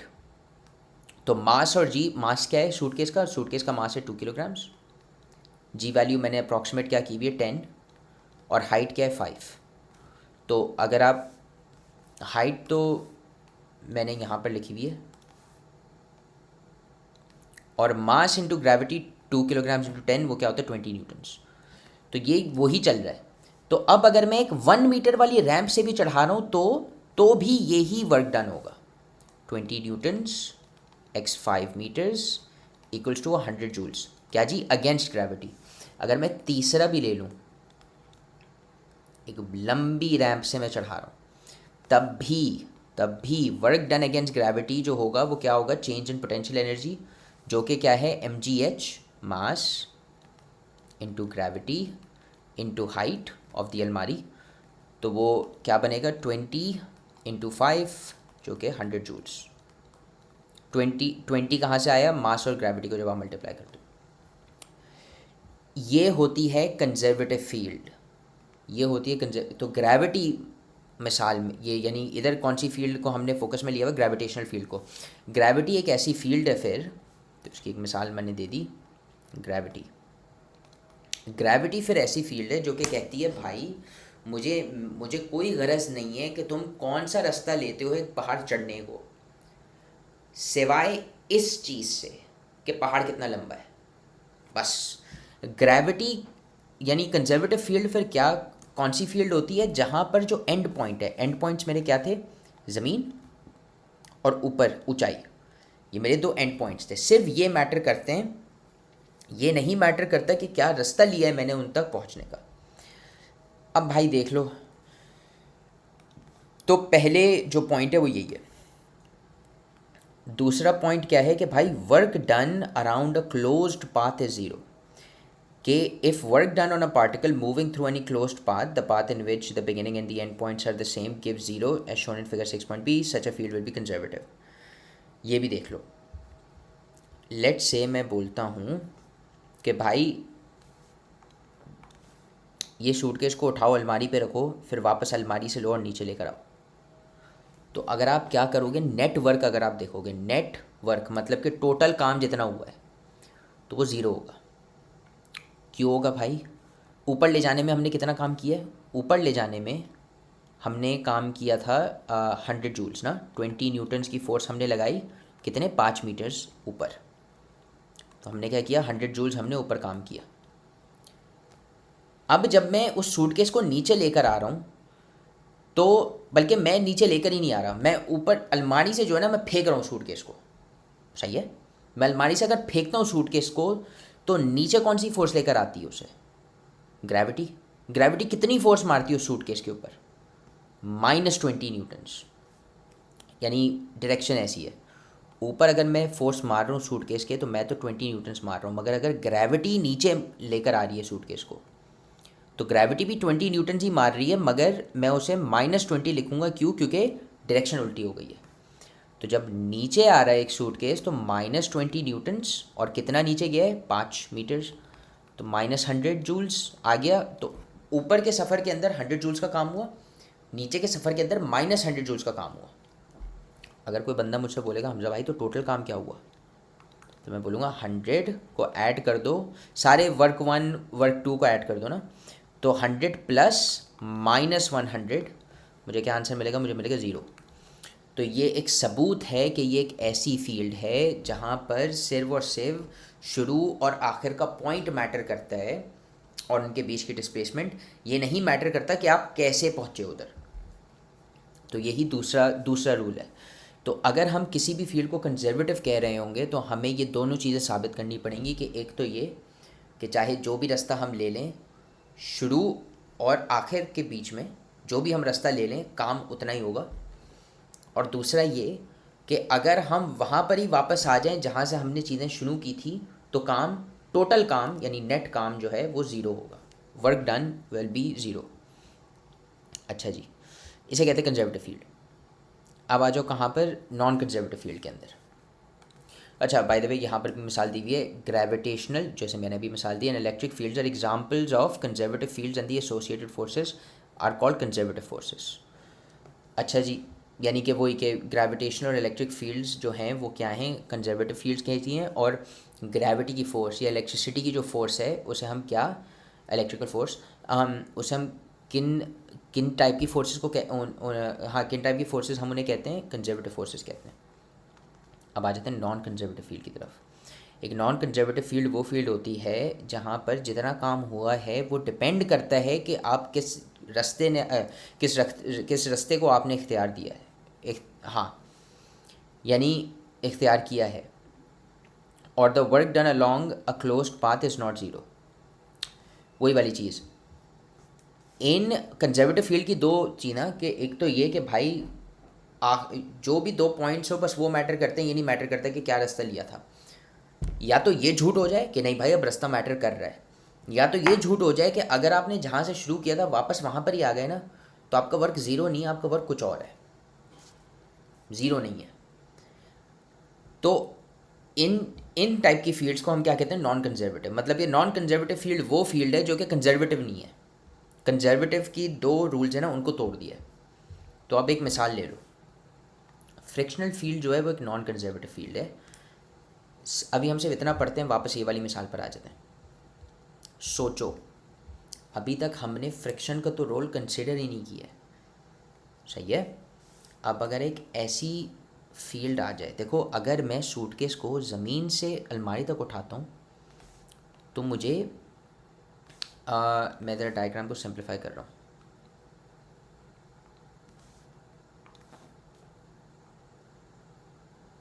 अगर मैं ज़मीन से अलमारी को उठाता हूँ तो मुझे कोई एयर रेजिस्टेंस एज सच नहीं फेस करनी पड़ी, सही है। तो मैं जो 20 न्यूटन्स की फ़ोर्स लगा रहा हूँ मैं लगा रहा हूँ सिर्फ और सिर्फ इसका वेट सपोर्ट करने के लिए और ऊपर उठाने के लिए। मैं अगर 1 मीटर का रैंप लूँ ना तो इसके ऊपर मुझे लेट से फ्रिक्शनल फोर्स पड़ रही है, लेट से, सही है, क्योंकि ये रैंप जो है, मसलन ये रैंप इतना स्मूथ नहीं है, तो मुझे फ्रिक्शनल फोर्स पड़ रही है 3 न्यूटन्स की इसके ऊपर, इस रैंप के ऊपर, सही हो गया। और 3 मीटर्स वाला जो रैंप है ना, तो इधर मैं -3 लगा रहा हूँ, ये फ्रिक्शनल फोर्स है। 3 मीटर्स वाले जो रैंप है ना ये बड़ा स्मूथ है जी, इसके ऊपर इतना ज़्यादा फ्रिक्शन नहीं है, तो इसके ऊपर सिर्फ 1 न्यूटन का फ्रिक्शन लग रहा है। अब क्योंकि मैंने एक फ्रिक्शनल फोर्स ला दी है इस सिस्टम के अंदर, ये एक नॉन कंजर्वेटिव फोर्स है, अब ये कंजर्वेटिव फील्ड के बारे में रहा ही नहीं है, यानी अब ये नॉन कंजर्वेटिव एक हमारा सिस्टम बन चुका है। क्यों? क्योंकि अब अगर तो आप देखो, लेट से मैंने पहुंचाया था सूटकेस ऊपर नंबर 2 वाले रास्ते से, मैंने पहुंचाया तो मैंने सिर्फ 20 न्यूटन्स काम नहीं किया है, मैंने 20 न्यूटन्स प्लस कुछ काम किए फ्रिक्शन को ओवरकम करने के लिए, सही हो गया। तो लेट से मिसाल के तौर पे मैंने 22 न्यूटन्स काम किया यहाँ पर, टोटल काम, सही है, 22 जूल्स काम किया रादर। आप बोलेंगे 23 क्यों नहीं, क्योंकि फ्रिक्शन जो है वो इस तरीके से अप्लाई हो रही है तो vertical component of the friction will be different. मिसाल के तौर पे मैंने नंबर 2 से ऊपर पहुंचाने के लिए 22 जूल्स काम किया। अब अगर मैं वापस कोई बंदा ऊपर से नीचे सूटकेस फेंक दे तो भाई एयर रेजिस्टेंस तो इतनी नहीं है, तो 20 जूल्स लगा, तो 20 जूल्स लगा ना नीचे आने में, समझ आ रही है। यानी यार आधे रुक जाओ लेट से, हाँ, बल्कि मैं भी 20s की वैल्यू, मुझे पता है मैं 100 जूल्स की वैल्यूज़ में था, मैं 20s के भी वैल्यूज़ के अंदर आ गया हूँ, खैर है। अगर मुझे ऊपर पहुंचाने में 22 जूल्स लगे और मुझे नीचे वापस लाने में सिर्फ और सिर्फ 20 जूल्स का काम हुआ, तो ये क्लोज सिस्टम नहीं है। ऊपर पहुंचाया तो 22, वापस आए तो 20, तो भाई होना तो ये चाहिए था कि 100 प्लस माइनस 100 क्लोज सिस्टम है। ये क्लोज सिस्टम नहीं है। यहाँ पर जो रास्ता आप ले रहे हो वो चेंज कर रहा है कि आप कितना काम कर रहे हो। अगर आप सीधा उठा रहे हो तो सिर्फ 20 यानी 20 न्यूटन की फोर्स और 5 मीटर की वो, तो आप 100 जूल्स काम कर रहे हो। अगर आप सीधा सिर्फ और सिर्फ ऊपर रख रहे हो। अगर आप रैंप से कर रहे हो तो अलग काम है। अगर रैंप 2 से कर रहे हो, अगर रैंप 3 से कर रहे हो तो अलग काम है। क्यों? क्योंकि उसके ऊपर फ्रिक्शन कम है। तो ये हो गई आपकी मिसाल नॉन कंजर्वेटिव फील्ड की। और इसके अंदर इन्होंने भी जो मिसाल दी है वो यही कि फ्रिक्शनल और drag forces are non conservative forces because when an object is moved in a frictional field the work done against frictional force depends upon the path followed. वही वाली चीज़ है कि जैसे ही फ्रिक्शन ला देते हो ना आप अपने सिस्टम के अंदर, तो अब कदम कदम आपका मैटर करता है। क्यों? क्योंकि अगर आपने ज़्यादा कदम ले लिए तो ज़्यादा फ्रिक्शन के अगेंस्ट आपने काम किया, ज़्यादा काम किया एक पाथ में वर्सेस दूसरे, तो अब आप एक कंजर्वेटिव फील्ड में नहीं हो, आप एक नॉन कंजर्वेटिव फील्ड में हो। यही कहा जा रहा है। तो फ्रिक्शनल फोर्स, विस्कस ड्रैग और एयर रेजिस्टेंस जो है वो सारी की सारी मिसालें हैं नॉन कंजर्वेटिव फोर्सेस की। And the fields where they act are termed as non conservative fields. जैसे ही फ्रिक्शन आ जाता है या विस्कस ड्रैग हम कहते हैं पानी के अंदर जब आप स्विम करने की कोशिश करते हो तो जो पानी आपके लिए मुश्किल करता है आपको हिलने जुलने का, तो वो पानी आपके ऊपर एक फ्रिक्शन ऐड कर रहा है, उसे विस्कस ड्रैग कहते हैं। और एयर रेजिस्टेंस मतलब कि अगर आप यानी हवा से अगर कोई स्काई डाइवर फॉल कर रहा है तो हवा जो है उसके ऊपर एक फोर्स लगा रही है, तो वो एयर रेजिस्टेंस है। खैर, अब आ जाते हैं किनेटिक एनर्जी के ऊपर। ये तो यार बेसिक है, वो यही कि भाई एक बच्चा जो है वो फुटबॉल को किक कर रहा है। अब फुटबॉल जो है वो मूव कर रही है। क्यों मूव कर रही है? क्योंकि फुटबॉल के अंदर किनेटिक एनर्जी है। किनेटिक एनर्जी वो एनर्जी है जो कि मूवमेंट से रिलेटेड है, जो चीज़ों को मूव करवाती है। तो इन्होंने मिसाल दी है जी कि टेनिस बॉल की और फुटबॉल की। एक टेनिस बॉल ले लो और एक फुटबॉल ले लो, दोनों जो हैं वो सेम स्पीड से काम कर रहे हैं। सही है जी, इसे ड्रॉ कर देते हैं बकायदा। यानी चलें जी, वापस कंटिन्यू करते हैं जहाँ पर बात की जा रही है अब हमारे किनेटिक एनर्जी के ऊपर। देखो, किनेटिक एनर्जी की जो है ना, दो चीज़ें याद रखो कि एक तो ये कि अगर एक बहुत ही एक सेकेंड जी, अगर एक बहुत ही बड़ी बॉल हो, सही है, और उसकी बनिस्बत एक छोटी बॉल हो और दोनों जो हैं वो एक अच्छी स्पीड पे यानी सेम स्पीड पर चल रहे हों, तो आप काफ़ी आसानी से तुक्का मार सकते हो कि अच्छा सही है, जो ज़्यादा मुश्किल होगा ना जिस बॉल को रोकना, वो वाली बॉल को रोकना होगा जो कि ज़्यादा बड़ी होगी। यानी ऑफ कोर्स, तो अगेन अगर एक ही स्पीड पर दो बॉल्स जा रही हों एक ही सेम क्या वेलोसिटी पर, तो बड़ी वाली को रोकना ज़्यादा मुश्किल होगा। सही है, तो हम क्या कह सकते हैं कि बड़ी वाली के पास ज़्यादा किनेटिक एनर्जी है। ऑन द अदर हैंड, अगर दो बॉल्स हों ऑफ इक्वल साइज, सही है, तो सेम मास कह लो, एक की डबल वेलोसिटी है और दूसरे की सिर्फ यानी 1 टाइम्स द वेलोसिटी है, ज़्यादा मुश्किल क्या होगा रोकना ये वाली बॉल को जो कि जिसकी डबल वेलोसिटी। तो हम क्या बोलेंगे कि ज़्यादा किनेटिक एनर्जी ये वाली के पास है। ये दो मिसालें किताब ने दी हैं ताकि आपके पास ये फार्मूला मुश्तमिल हो सके। कौन सा जी? किनेटिक एनर्जी का जो फार्मूला होता है कि हाफ एम और उसके बाद क्या, वैसे तो हाफ एम वी स्क्वायर होता है मगर वो इंस्टेंटेनियस होती है। इंस्टेंटेनियस का मतलब अगर आपको एक वक्त का बताया अगर, तो जो है आप सीधा सीधा क्या बोले तो वी स्क्वायर। मगर अगर आप जानना चाहते हो कि अच्छा भाई किनेटिक एनर्जी के अंदर चेंज क्या हुआ है, तो आप बोलोगे जी फाइनल माइनस इनिशियल। अच्छा जी, तो ये वाले फार्मूला को हम डिराइव कैसे करते हैं? बहुत ही आसान है ये भी। आ जाओ, अच्छा जी, सबसे पहले वही हम याद रखेंगे जो अभी अभी हम लोगों ने वर्क की डेफिनेशन इस्तेमाल की थी कि वर्क क्या है, फोर्स इनटू डिस्टेंस। जिस distance sorry force into displacement, और वो डिस्प्लेसमेंट और फोर्स जो है वो क्या, वो पैरेलल होंगे।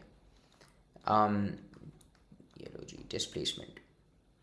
अच्छा, अब हम using the second law of motion, यानी कि फोर्स हम जानते हैं क्या होती है, is equals to mass into acceleration, right. तो हम क्या कर सकते हैं, हम एक तो ये है, एक तो हमने फोर्स का मुतबादिल ढूंढ लिया। ये जो फोर्स है इसका हमने क्या ढूंढ लिया, लाइक इसकी रिप्लेसमेंट ढूंढ ली। दूसरी क्या चीज़ रहती है, डिस्प्लेसमेंट। डिस्प्लेसमेंट भी हम जानते हैं, और ये तो बहुत ही यानी बेसिक जो फिज़िक्स के जो इक्वेशंस हैं उनमें से एक है कि डिस्प्लेसमेंट का एक फार्मूला क्या है जी, कि final velocity squared minus initial velocity squared upon 2 times the acceleration. बल्कि पूरा का पूरा ही लिख देते हैं, 2 टाइम्स दी एक्सेलरेशन। तो अब मुझे क्या मिल गया जी, मुझे डिस्प्लेसमेंट का भी मुझे डिस्प्लेसमेंट की भी रिप्लेसमेंट मिल गई। अब देखो, अगर डेरिवेशंस आए तो डेरिवेशंस के अंदर आपको सिर्फ ये 3 इक्वेशंस याद होने चाहिए, और उसके बाद आप सीधा सीधा सब्स्टिट्यूशन कर सकते हो। सब्स्टिट्यूशन कैसे करोगे, अच्छा भाई फोर्स को तो वर्क की जगह पे, फोर्स की जगह पे आप क्या लिख सकते हो, mass into acceleration, mass into acceleration, सही है। और डिस्प्लेसमेंट की जगह पे आप क्या लिख सकते हो, velocity final minus velocity initial both squared upon 2 times a acceleration. अच्छा, ये जो डॉट है ये मल्टीप्लिकेशन है एसेंशली, तो ये क्रॉस आ गया। अच्छा जी, अब एक्सेलरेशन और एक्सेलरेशन हम सीधा सीधा कैंसिल कर सकते हैं, जो मैंने कर दी। और अब हमारे पास क्या बचता है, ये देखो, डिवाइडेड बाय 2, तो m मल्टीप्लाइड बाय, अच्छा जस्ट बाय द वे, ये पूरा का पूरा जो डिस्प्लेसमेंट है ना, ये हम ऐसे लिखेंगे। वैसे तो ये भी ऐसे लिखना चाहिए था, ब्रैकेट्स ऐसे ऐसे करने चाहिए थे, कर लो, खैर है। मगर 2 ब्रैकेट्स के बीच में जो है, अगर सिर्फ मल्टीप्लिकेशन का साइन हो तो हम क्रॉसिंग आउट कर सकते हैं, जैसे अभी ए की गई है, m into v F square v I square over 2a, sorry a तो हमने कट कर दिया। इसको जो है, दूसरा तरीका इसको लिखने का क्या हो सकता है कि भाई सीधा सीधा हाफ को बाहर ले आओ, m इंटू, और अब ब्रैकेट इसका ऊपर का रहेगा V F square minus V आई स्क्वायर। यह आ गया जी आपका work done by a moving object, सही है। तो work done by a moving object को हम क्या कहते हैं, हम मेजर ऑफ किनेटिक एनर्जी कहते हैं। तो इधर आ गया के ई, किनेटिक एनर्जी। अच्छा जी, अब वर्क एनर्जी प्रिंसिपल बहुत ही सिंपल सी चीज़ है। वर्क एनर्जी प्रिंसिपल बस ये कहता है कि भाई देखो, अगर आप तैर रहे हो, सही है, अगर आप let's say I don't know, आप ये हो या आप लेटे हुए हो और आप तैर रहे हो पानी के अंदर, तो आप जा रहे हो इस डायरेक्शन के अंदर, तो इस डायरेक्शन में जाने के लिए आप जो वर्क कर रहे हो to move in this direction, सही है। तो जो किनेटिक एनर्जी आपकी होगी इन मूव, यानी इस डायरेक्शन में मूव करने के लिए, आपका जो टोटल वर्क होगा, जो डब्ल्यू नेट मतलब कि नेटवर्क, नेट वर्क डन, कि पूरा का पूरा जो काम आपने किया है वो क्या होगा जी, कि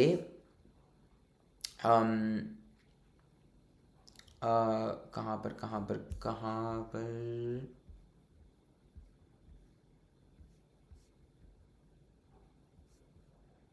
ओ वेट, हाँ, तो जो आप जो नेटवर्क कर रहे हो, रुको रुको रुको रुको रुको, अच्छा जी वापस आ जाते हैं। तो किनेटिक एनर्जी तो हो गया। अब आ जाते हैं हम वर्क एनर्जी प्रिंसिपल पर। ये भी बहुत ही बेसिक है। वो बस ये कह रहा है कि भाई अगर आप जो थे एक गाड़ी में, बल्कि आप यहाँ पर थे एट पॉइंट ए, सही है, और आप पहुँचे हो पॉइंट बी पर, सही है, भागते हुए, और मैं आपसे बोलूँ कि आपने जो है पॉइंट ए और पॉइंट बी के बीच में कितना काम किया है, सही हो गया, कितना काम किया आपने, तो मैं क्या कर सकता हूँ, मैं इधर की किनेटिक एनर्जी ले सकता हूँ जो कि फाइनल वाली है, और शुरू की किनेटिक एनर्जी ले सकता हूँ जो कि इनिशियल है, और मैं इन दोनों के बीच में फ़र्क देख सकता हूँ, और उससे मुझे अब क्या पता चल जाएगा कि मैंने कितना काम किया है। तो नेट वर्क डन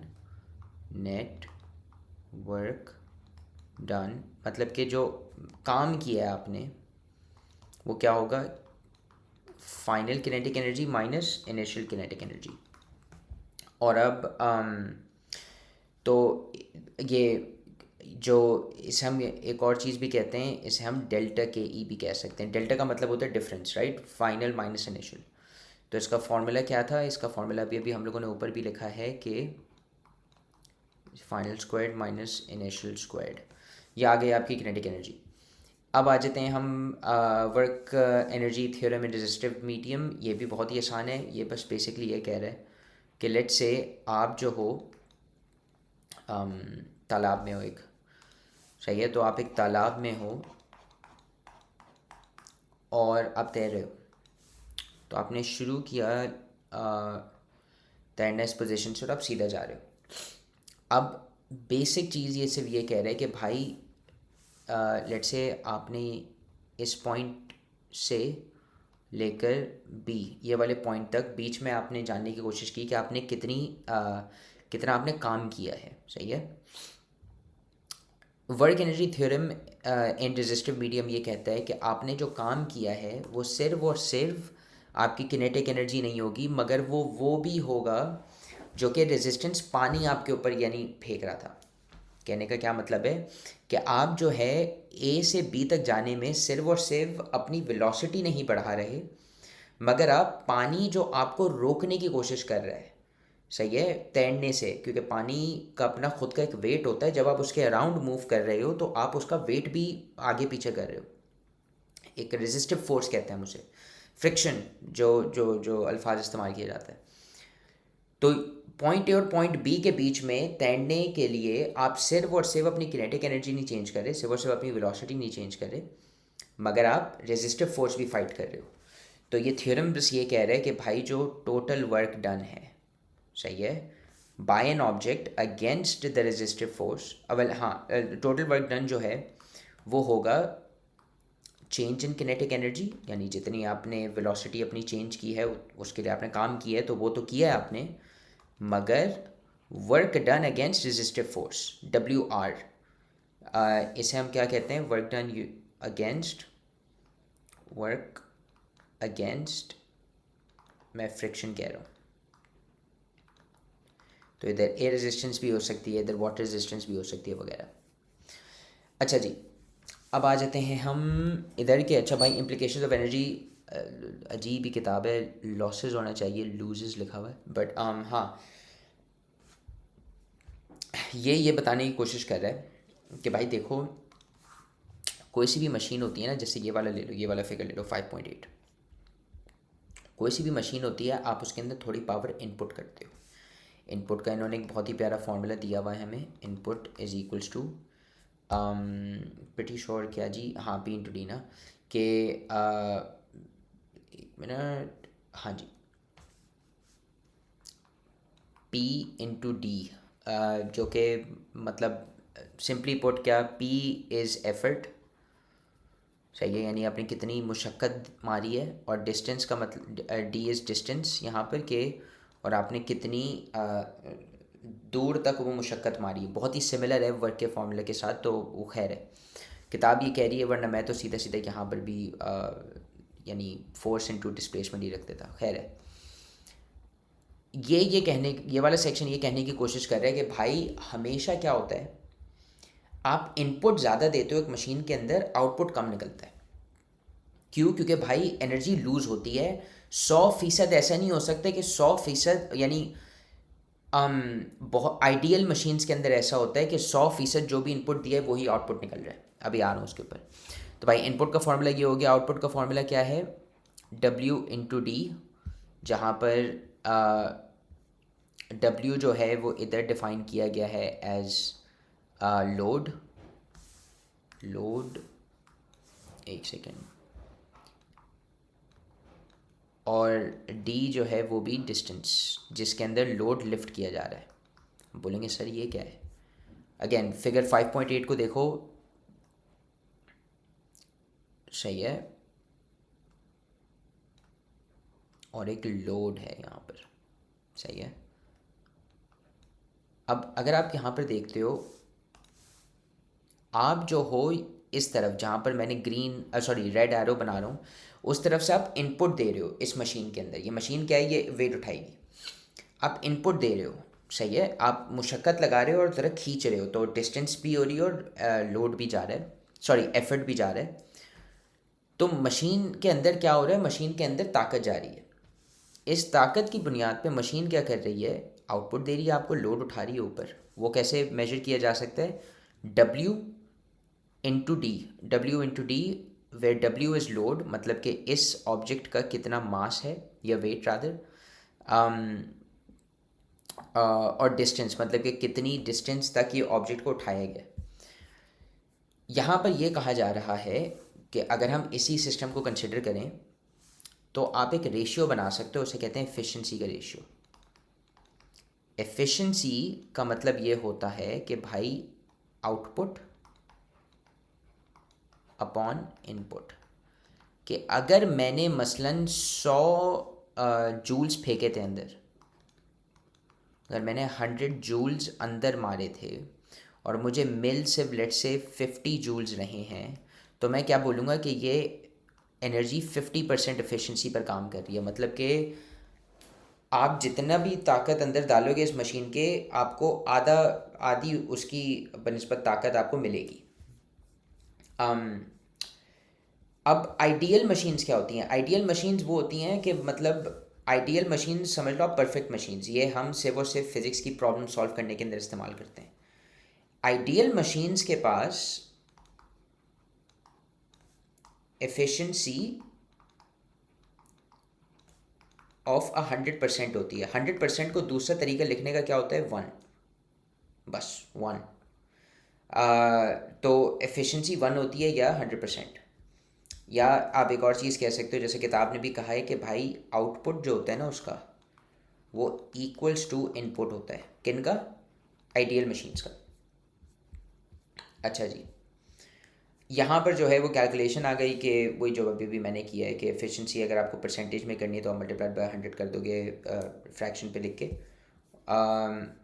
यहाँ पर आ जाती है एग्जाम्पल 5.2 कि अच्छा भाई हम सीधा सीधा एग्जाम्पल को देख लेते हैं कि एक साइंस एक्सपेरिमेंट में 3 किलोग्राम का एक पानी का रॉकेट जो है हमने लॉन्च किया ग्राउंड से। रॉकेट की जो टोटल एनर्जी थी, जब ऊपर था रॉकेट एकदम अपने टॉप पे, तो वो थी 2352 जूल्स। सही है, तो पहला पार्ट देख लो कि what was the rockets launching speed. Rocket जो है वो किस स्पीड के साथ लॉन्च किया यानी गया था। लॉन्च स्पीड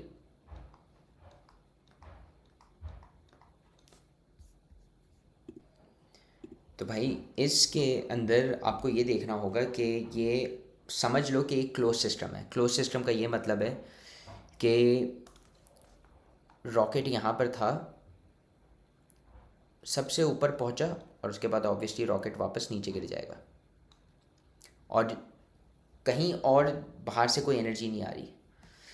अब इन्होंने ये बोला है कि भाई total energy at the top of its flight is 2352 joules. मतलब कि यहाँ पर जब अपनी टॉप पर है तो कितनी है? 2352 जूल्स। तो ये समझ लो कि भाई शुरू में रॉकेट के पास सिर्फ और सिर्फ किनेटिक एनर्जी थी। सबसे ऊपर जब वो पहुंचा तो वो पूरी की पूरी किनेटिक एनर्जी पता है क्या बन गई? वो बन गई पोटेंशियल एनर्जी। तो हम क्या करेंगे, और हमें वो पोटेंशियल एनर्जी दे दी गई है, हमें वो पोटेंशियल एनर्जी क्या बता दी गई है, 2352। तो मैं क्या बोल रहा हूँ, सबसे शुरू में 100% क्या थी, किनेटिक एनर्जी थी, क्योंकि ग्राउंड पर है ना ये, अभी तो ज़ीरो पर है, बेसलाइन ज़ीरो है। जब सबसे ऊपर पहुंच गया तो आपने देखा होगा बॉल भी जब आप ऊपर फेंकते हो तो ऊपर जाती है, थोड़ी देर रुकती है, उसके बाद वापस नीचे आती है। जिस पॉइंट पे वो बहुत ही ऊपर पहुंच जाती है और वो थोड़ी देर रुक जाती है तो क्या होता है, किनेटिक एनर्जी ज़ीरो हो जाती है और पोटेंशियल एनर्जी मैक्स होती है, सबसे यानी हाईएस्ट डिस्प्लेसमेंट होती है फ्रॉम द ग्राउंड। तो हम क्या बोलेंगे कि इधर पोटेंशियल एनर्जी 100% है और उसकी वैल्यू हमें दी हुई है। तो हम क्या करते हैं, हम सीधा सीधा ये कह देते हैं कि भाई ये पूरी की पूरी पोटेंशियल एनर्जी जो है वो किनेटिक एनर्जी से आई है। तो हम इक्वेट कर सकते हैं, हम इक्वेट क्या करेंगे, किनेटिक एनर्जी mv² को हम कर देंगे 2352 से। क्यों, क्योंकि यही 2352 किनेटिक एनर्जी से ही तो आई है, so that it then becomes potential energy, यानी जो कि फिर वो पोटेंशियल एनर्जी बन जाती है आखिर में। अच्छा जी, तो हम जब इसको सॉल्व करते हैं जैसा किताब में भी बताया हुआ है, हम क्या करेंगे कि 2 टाइम्स 2352 सही है, और हमारे पास बच जाएगा mv²। मास क्या है, 3 किलोग्राम्स, तो 3 लिख देते हैं यहाँ पर। और हमें क्या जानना है, हमें अगेन हमें लॉन्च स्पीड चाहिए। तो हम क्या करेंगे, v² is equals to 2 multiplied by 2352 divided by 3, और फिर मैं सीधा सीधा क्या करूँगा, 2 मल्टीप्लाइड बाई 2352 अपॉन 3।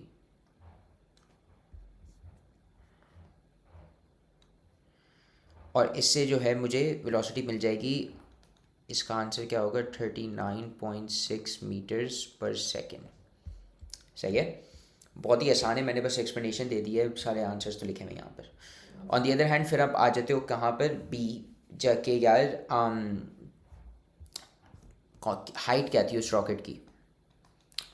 सिंपल सी चीज़ है, यही वाली एक्सप्लेनेशन होगी कि भाई जिस पॉइंट पे 100% पोटेंशियल एनर्जी थी, वो पॉइंट मैक्सिमम हाइट होती है। और तो हमें क्या बता दिया कि भाई पोटेंशियल एनर्जी जो मैक्स पॉइंट पर है वो क्या है, 2352। पोटेंशियल एनर्जी का फॉर्मूला क्या होता है, m/g/h। 2352, मास 3 है, ग्रेविटी हमने एज्यूम की हुई है 9.8, और हाइट मुझे निकालनी है 2352। मैंने रीअरेंज करता हूँ, मुझे फाइनली हाइट क्या मिलेगी, मुझे हाइट मिल जाएगी एज 80 मीटर्स।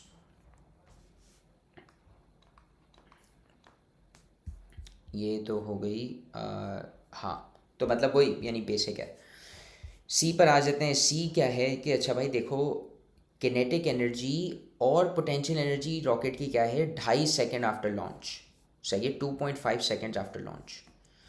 ये अच्छा है कि देखो, अगर इस पॉइंट पे जहाँ पर शुरू हुआ है 100% किनेटिक एनर्जी है और सबसे ऊपर 100% पोटेंशियल एनर्जी है, तो बीच में किनेटिक एनर्जी पोटेंशियल एनर्जी बन रही है।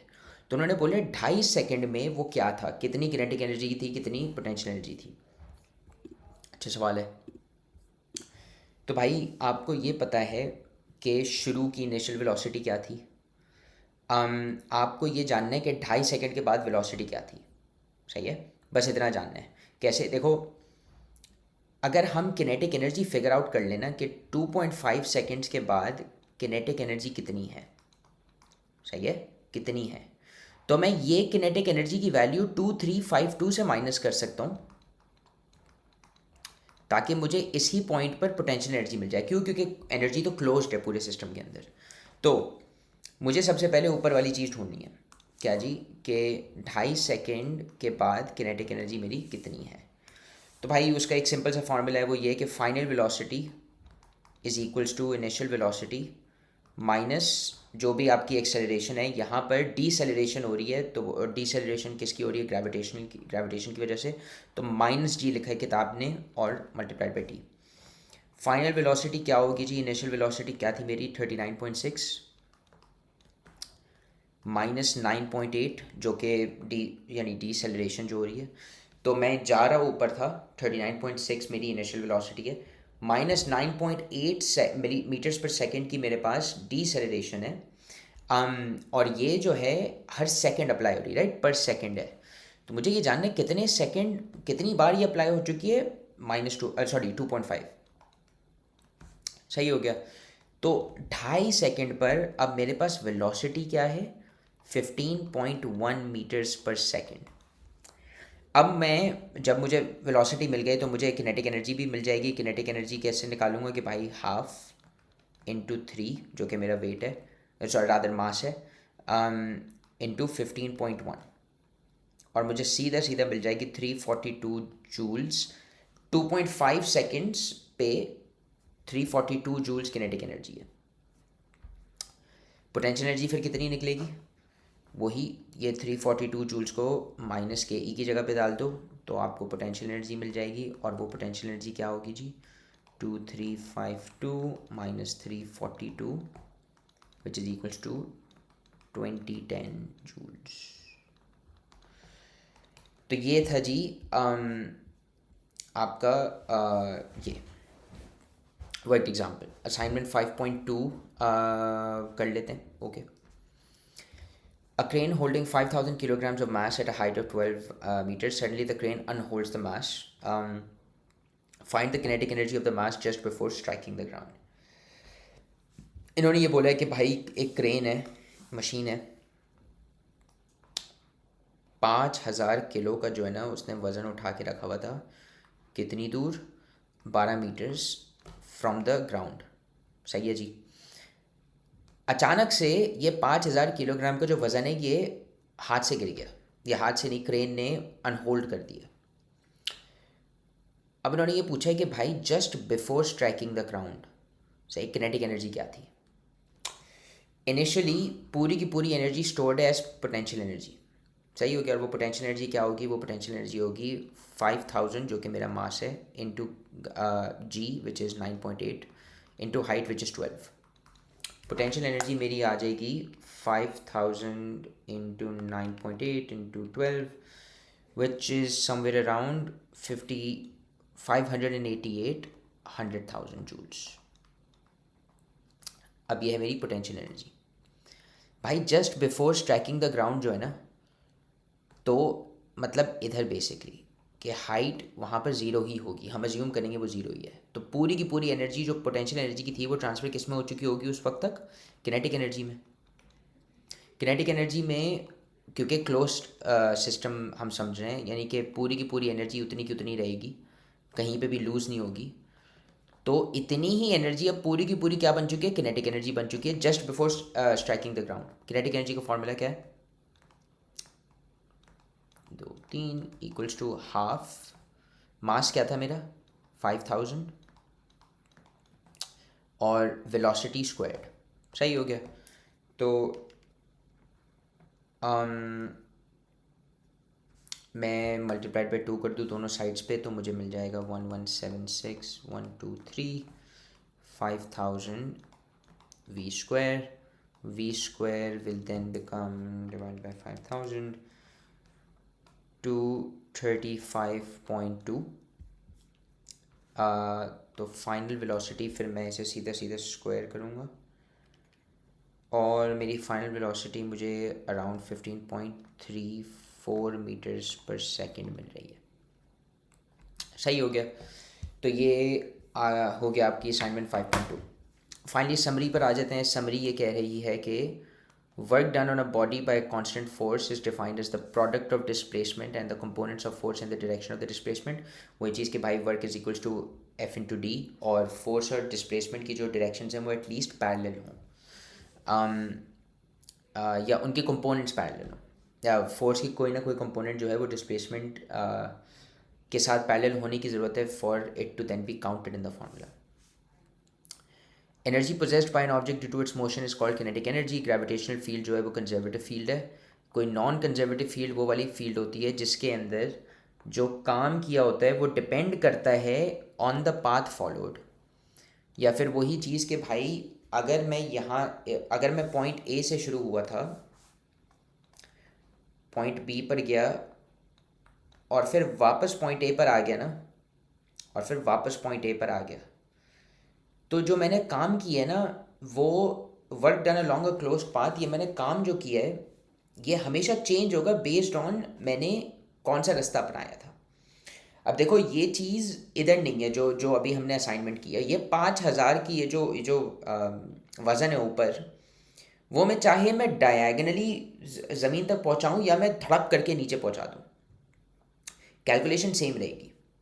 क्यों रहेगी? क्योंकि भाई पोटेंशियल एनर्जी ऊपर थी, वो ऑब्जेक्ट साइड में यूं गिरे या ऑब्जेक्ट सीधा सीधा गिरे, हाइट के अंदर जो डिक्रीज हो रहा है वो तब भी लिनियर, वो तब भी वर्टिकल है।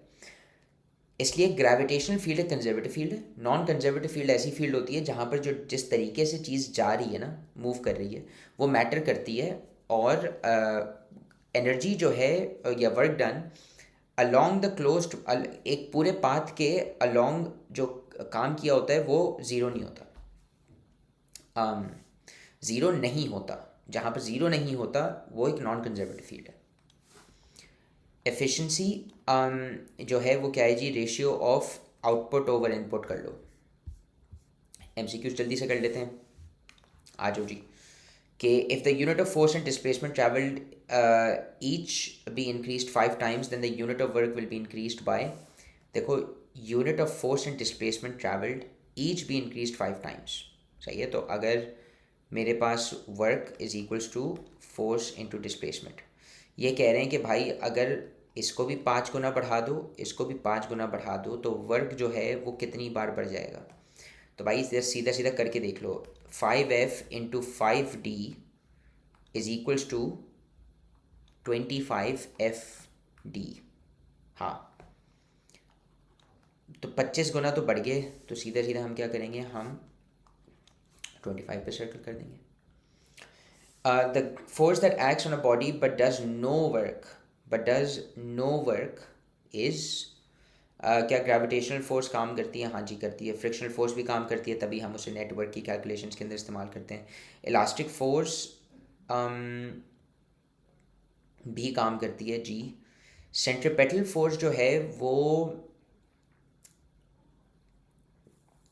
वो काम नहीं करती। हाँ, क्यों? क्योंकि सेंट्रीपेटल फोर्स जो है वो, ये रही सैटेलाइट, ये रही दुनिया, सेंट्रीपेटल फोर्स हमेशा दुनिया की तरफ खींच तो रही होती है ऑब्जेक्ट को, मगर ये ऑब्जेक्ट असल में दुनिया की तरफ नहीं गिरता, ये सर्कुलर पाथ में मूव करता है, ऑर्बिट करता है। ये कैसे करता है वो इस चैप्टर का पार्ट नहीं है। The odd force from the following is, जो हट के जो फोर्स है वो कौन सी है जी? Gravitational force, elastic force, frictional force या इलेक्ट्रिक फोर्स?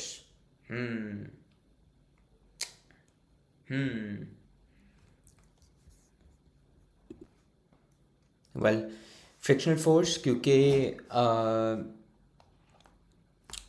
देखो ग्रेविटेशनल फोर्स, इलास्टिक फोर्स और इलेक्ट्रिक फोर्स तीनों जो है मिसाल भी दी गई थी यानी चैप्टर के अंदर ही, कि ये तीनों के तीनों जो हैं वो कंजर्वेटिव हैं। और ग्रेविटेशनल फोर्स की कंजर्वेटिव फोर्स होने पर हमने अभी वो क्वेश्चन भी सॉल्व किए दो।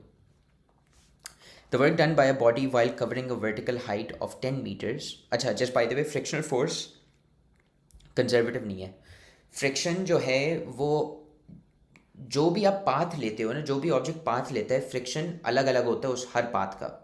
मतलब अगर मैं डायगनली जा रहा हूँ एक पानी के अंदर, तो सबसे यानी ज़्यादा मैं रेजिस्टेंस फेस करूँगा, क्योंकि पूरी इस डिस्टेंस पर मैं फेस कर रहा हूँ, वर्सेस अगर मैं यूँ जा रहा हूँ, हाइपोटेन्यूज हमेशा सबसे ज़्यादा लंबा होता है, राइट? अगर मैं यूँ जा रहा हूँ तो बनिस्बत कम क्या बोलते हैं फ्रिक्शनल फोर्स होगी। क्यों? क्योंकि the distance over which I experience frictional force, over which I experience friction is smaller. अच्छा जी, the work done by a body while covering a vertical height of 10 meters is 500 joules, सही है। By how much amount does the energy of the body change? सही है। तो 10 metre जो है, the work done by is 500 joules। हाँ सही है। तो वही कि भाई जो जो वर्टिकल हाइट कवर की गई है 10 मीटर, तो 500 जूल्स जो हैं वो लगे थे काम करने में ये। तो पूछा गया है कि भाई तो कितनी ज़्यादा जो है एनर्जी चेंज हुई है। तो ये यानी मुंह पे बता रहे हैं सब जवाब ही कि भाई हाँ सही है, तो इतनी हुई है। वो ये मेरा नाम हमज़ा है, क्या आपको पता है मेरा नाम क्या है? खैर, two objects A and B have the same mass. Object A is moving at twice the speed of object B. सही है. The energy of object A as compared to object B है, वो एक मतलब सही है भाई. A और B जो हैं वो दोनों सेम मास के हैं. ऑब्जेक्ट A के पास दुगना स्पीड है, तो भाई किनेटिक एनर्जी फिर ऑब्जेक्ट A के पास ज़्यादा होगी. तो हाँ, तो ये डी के किनेटिक एनर्जी ऑफ ए जितनी भी है वो आधी होगी किनेटिक एनर्जी ऑफ बी से.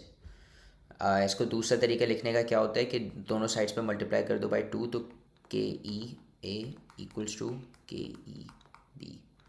खैर, आजो जी. If velocity of a body reduces to half of its initial value, then the kinetic energy of the body compare to its initial value is.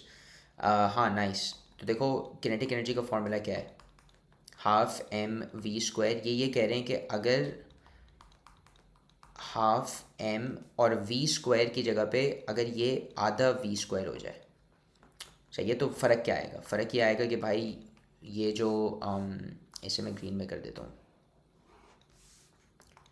फ़र्क ये आएगा कि हाफ एम 1/4 v² बन जाएगा ये, और 1/8 mv² के ई बन जाएगा एज़ कम्पेयर टू जो कि मैंने लाल में लिखा हुआ है. तो हम क्या बोलेंगे कि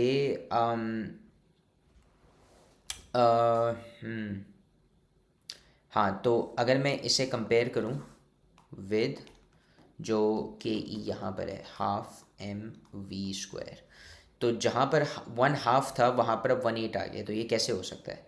ये तब हो सकता है जब मैं डिवाइड बाय 4 करूँ. हाँ, जब मैं डिवाइड बाय 4 करूँ या 1/4, यानी अगर मैं इधर मल्टीप्लाइड बाय 1/4 करूँ तो मुझे क्या मिल जाएगा? 1/8. तो इसका जवाब क्या होगा जी? इसका जवाब होगा 6 का 1/4. अच्छा जी. A moving hockey ball is hit such that its speed doubles. Its kinetic energy will become half mv², जो है वो क्या बन रहा है? हाफ m और 2v². ये अब मेरी न्यू वेलोसिटी है. तो मेरे पास 4/2 mv² बन जाएगा विच will B 2 mv², which is 4 times. तो अगर मैं इसको मल्टीप्लाइड बाय 4 करूँ तब जाकर जो है मुझे ये मिलेगा. तो इसलिए ये बन जाएगा क्वाड्रुपल. दोगुना करने को डबल कहते हैं, 4 गुना करने को क्वाड्रुपल कहते हैं. An engine covers 600 joules of input energy into 150 joules of useful work. The efficiency of the engine is 150/600, which should be 4. हाँ, तो 1/4 is 25%. Two engines A and B are rated for the same power output. सही है. Engine A has higher efficiency than engine B. What can you conclude?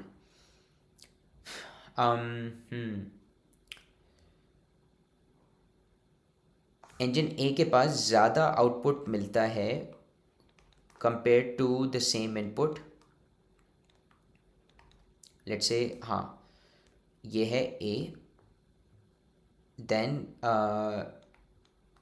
Versus जो दूसरी है which is कि उसे थोड़ा कम आउटपुट मिलता है, तो अपॉन इनपुट. सही है. Engine A requires less fuel to produce the same power.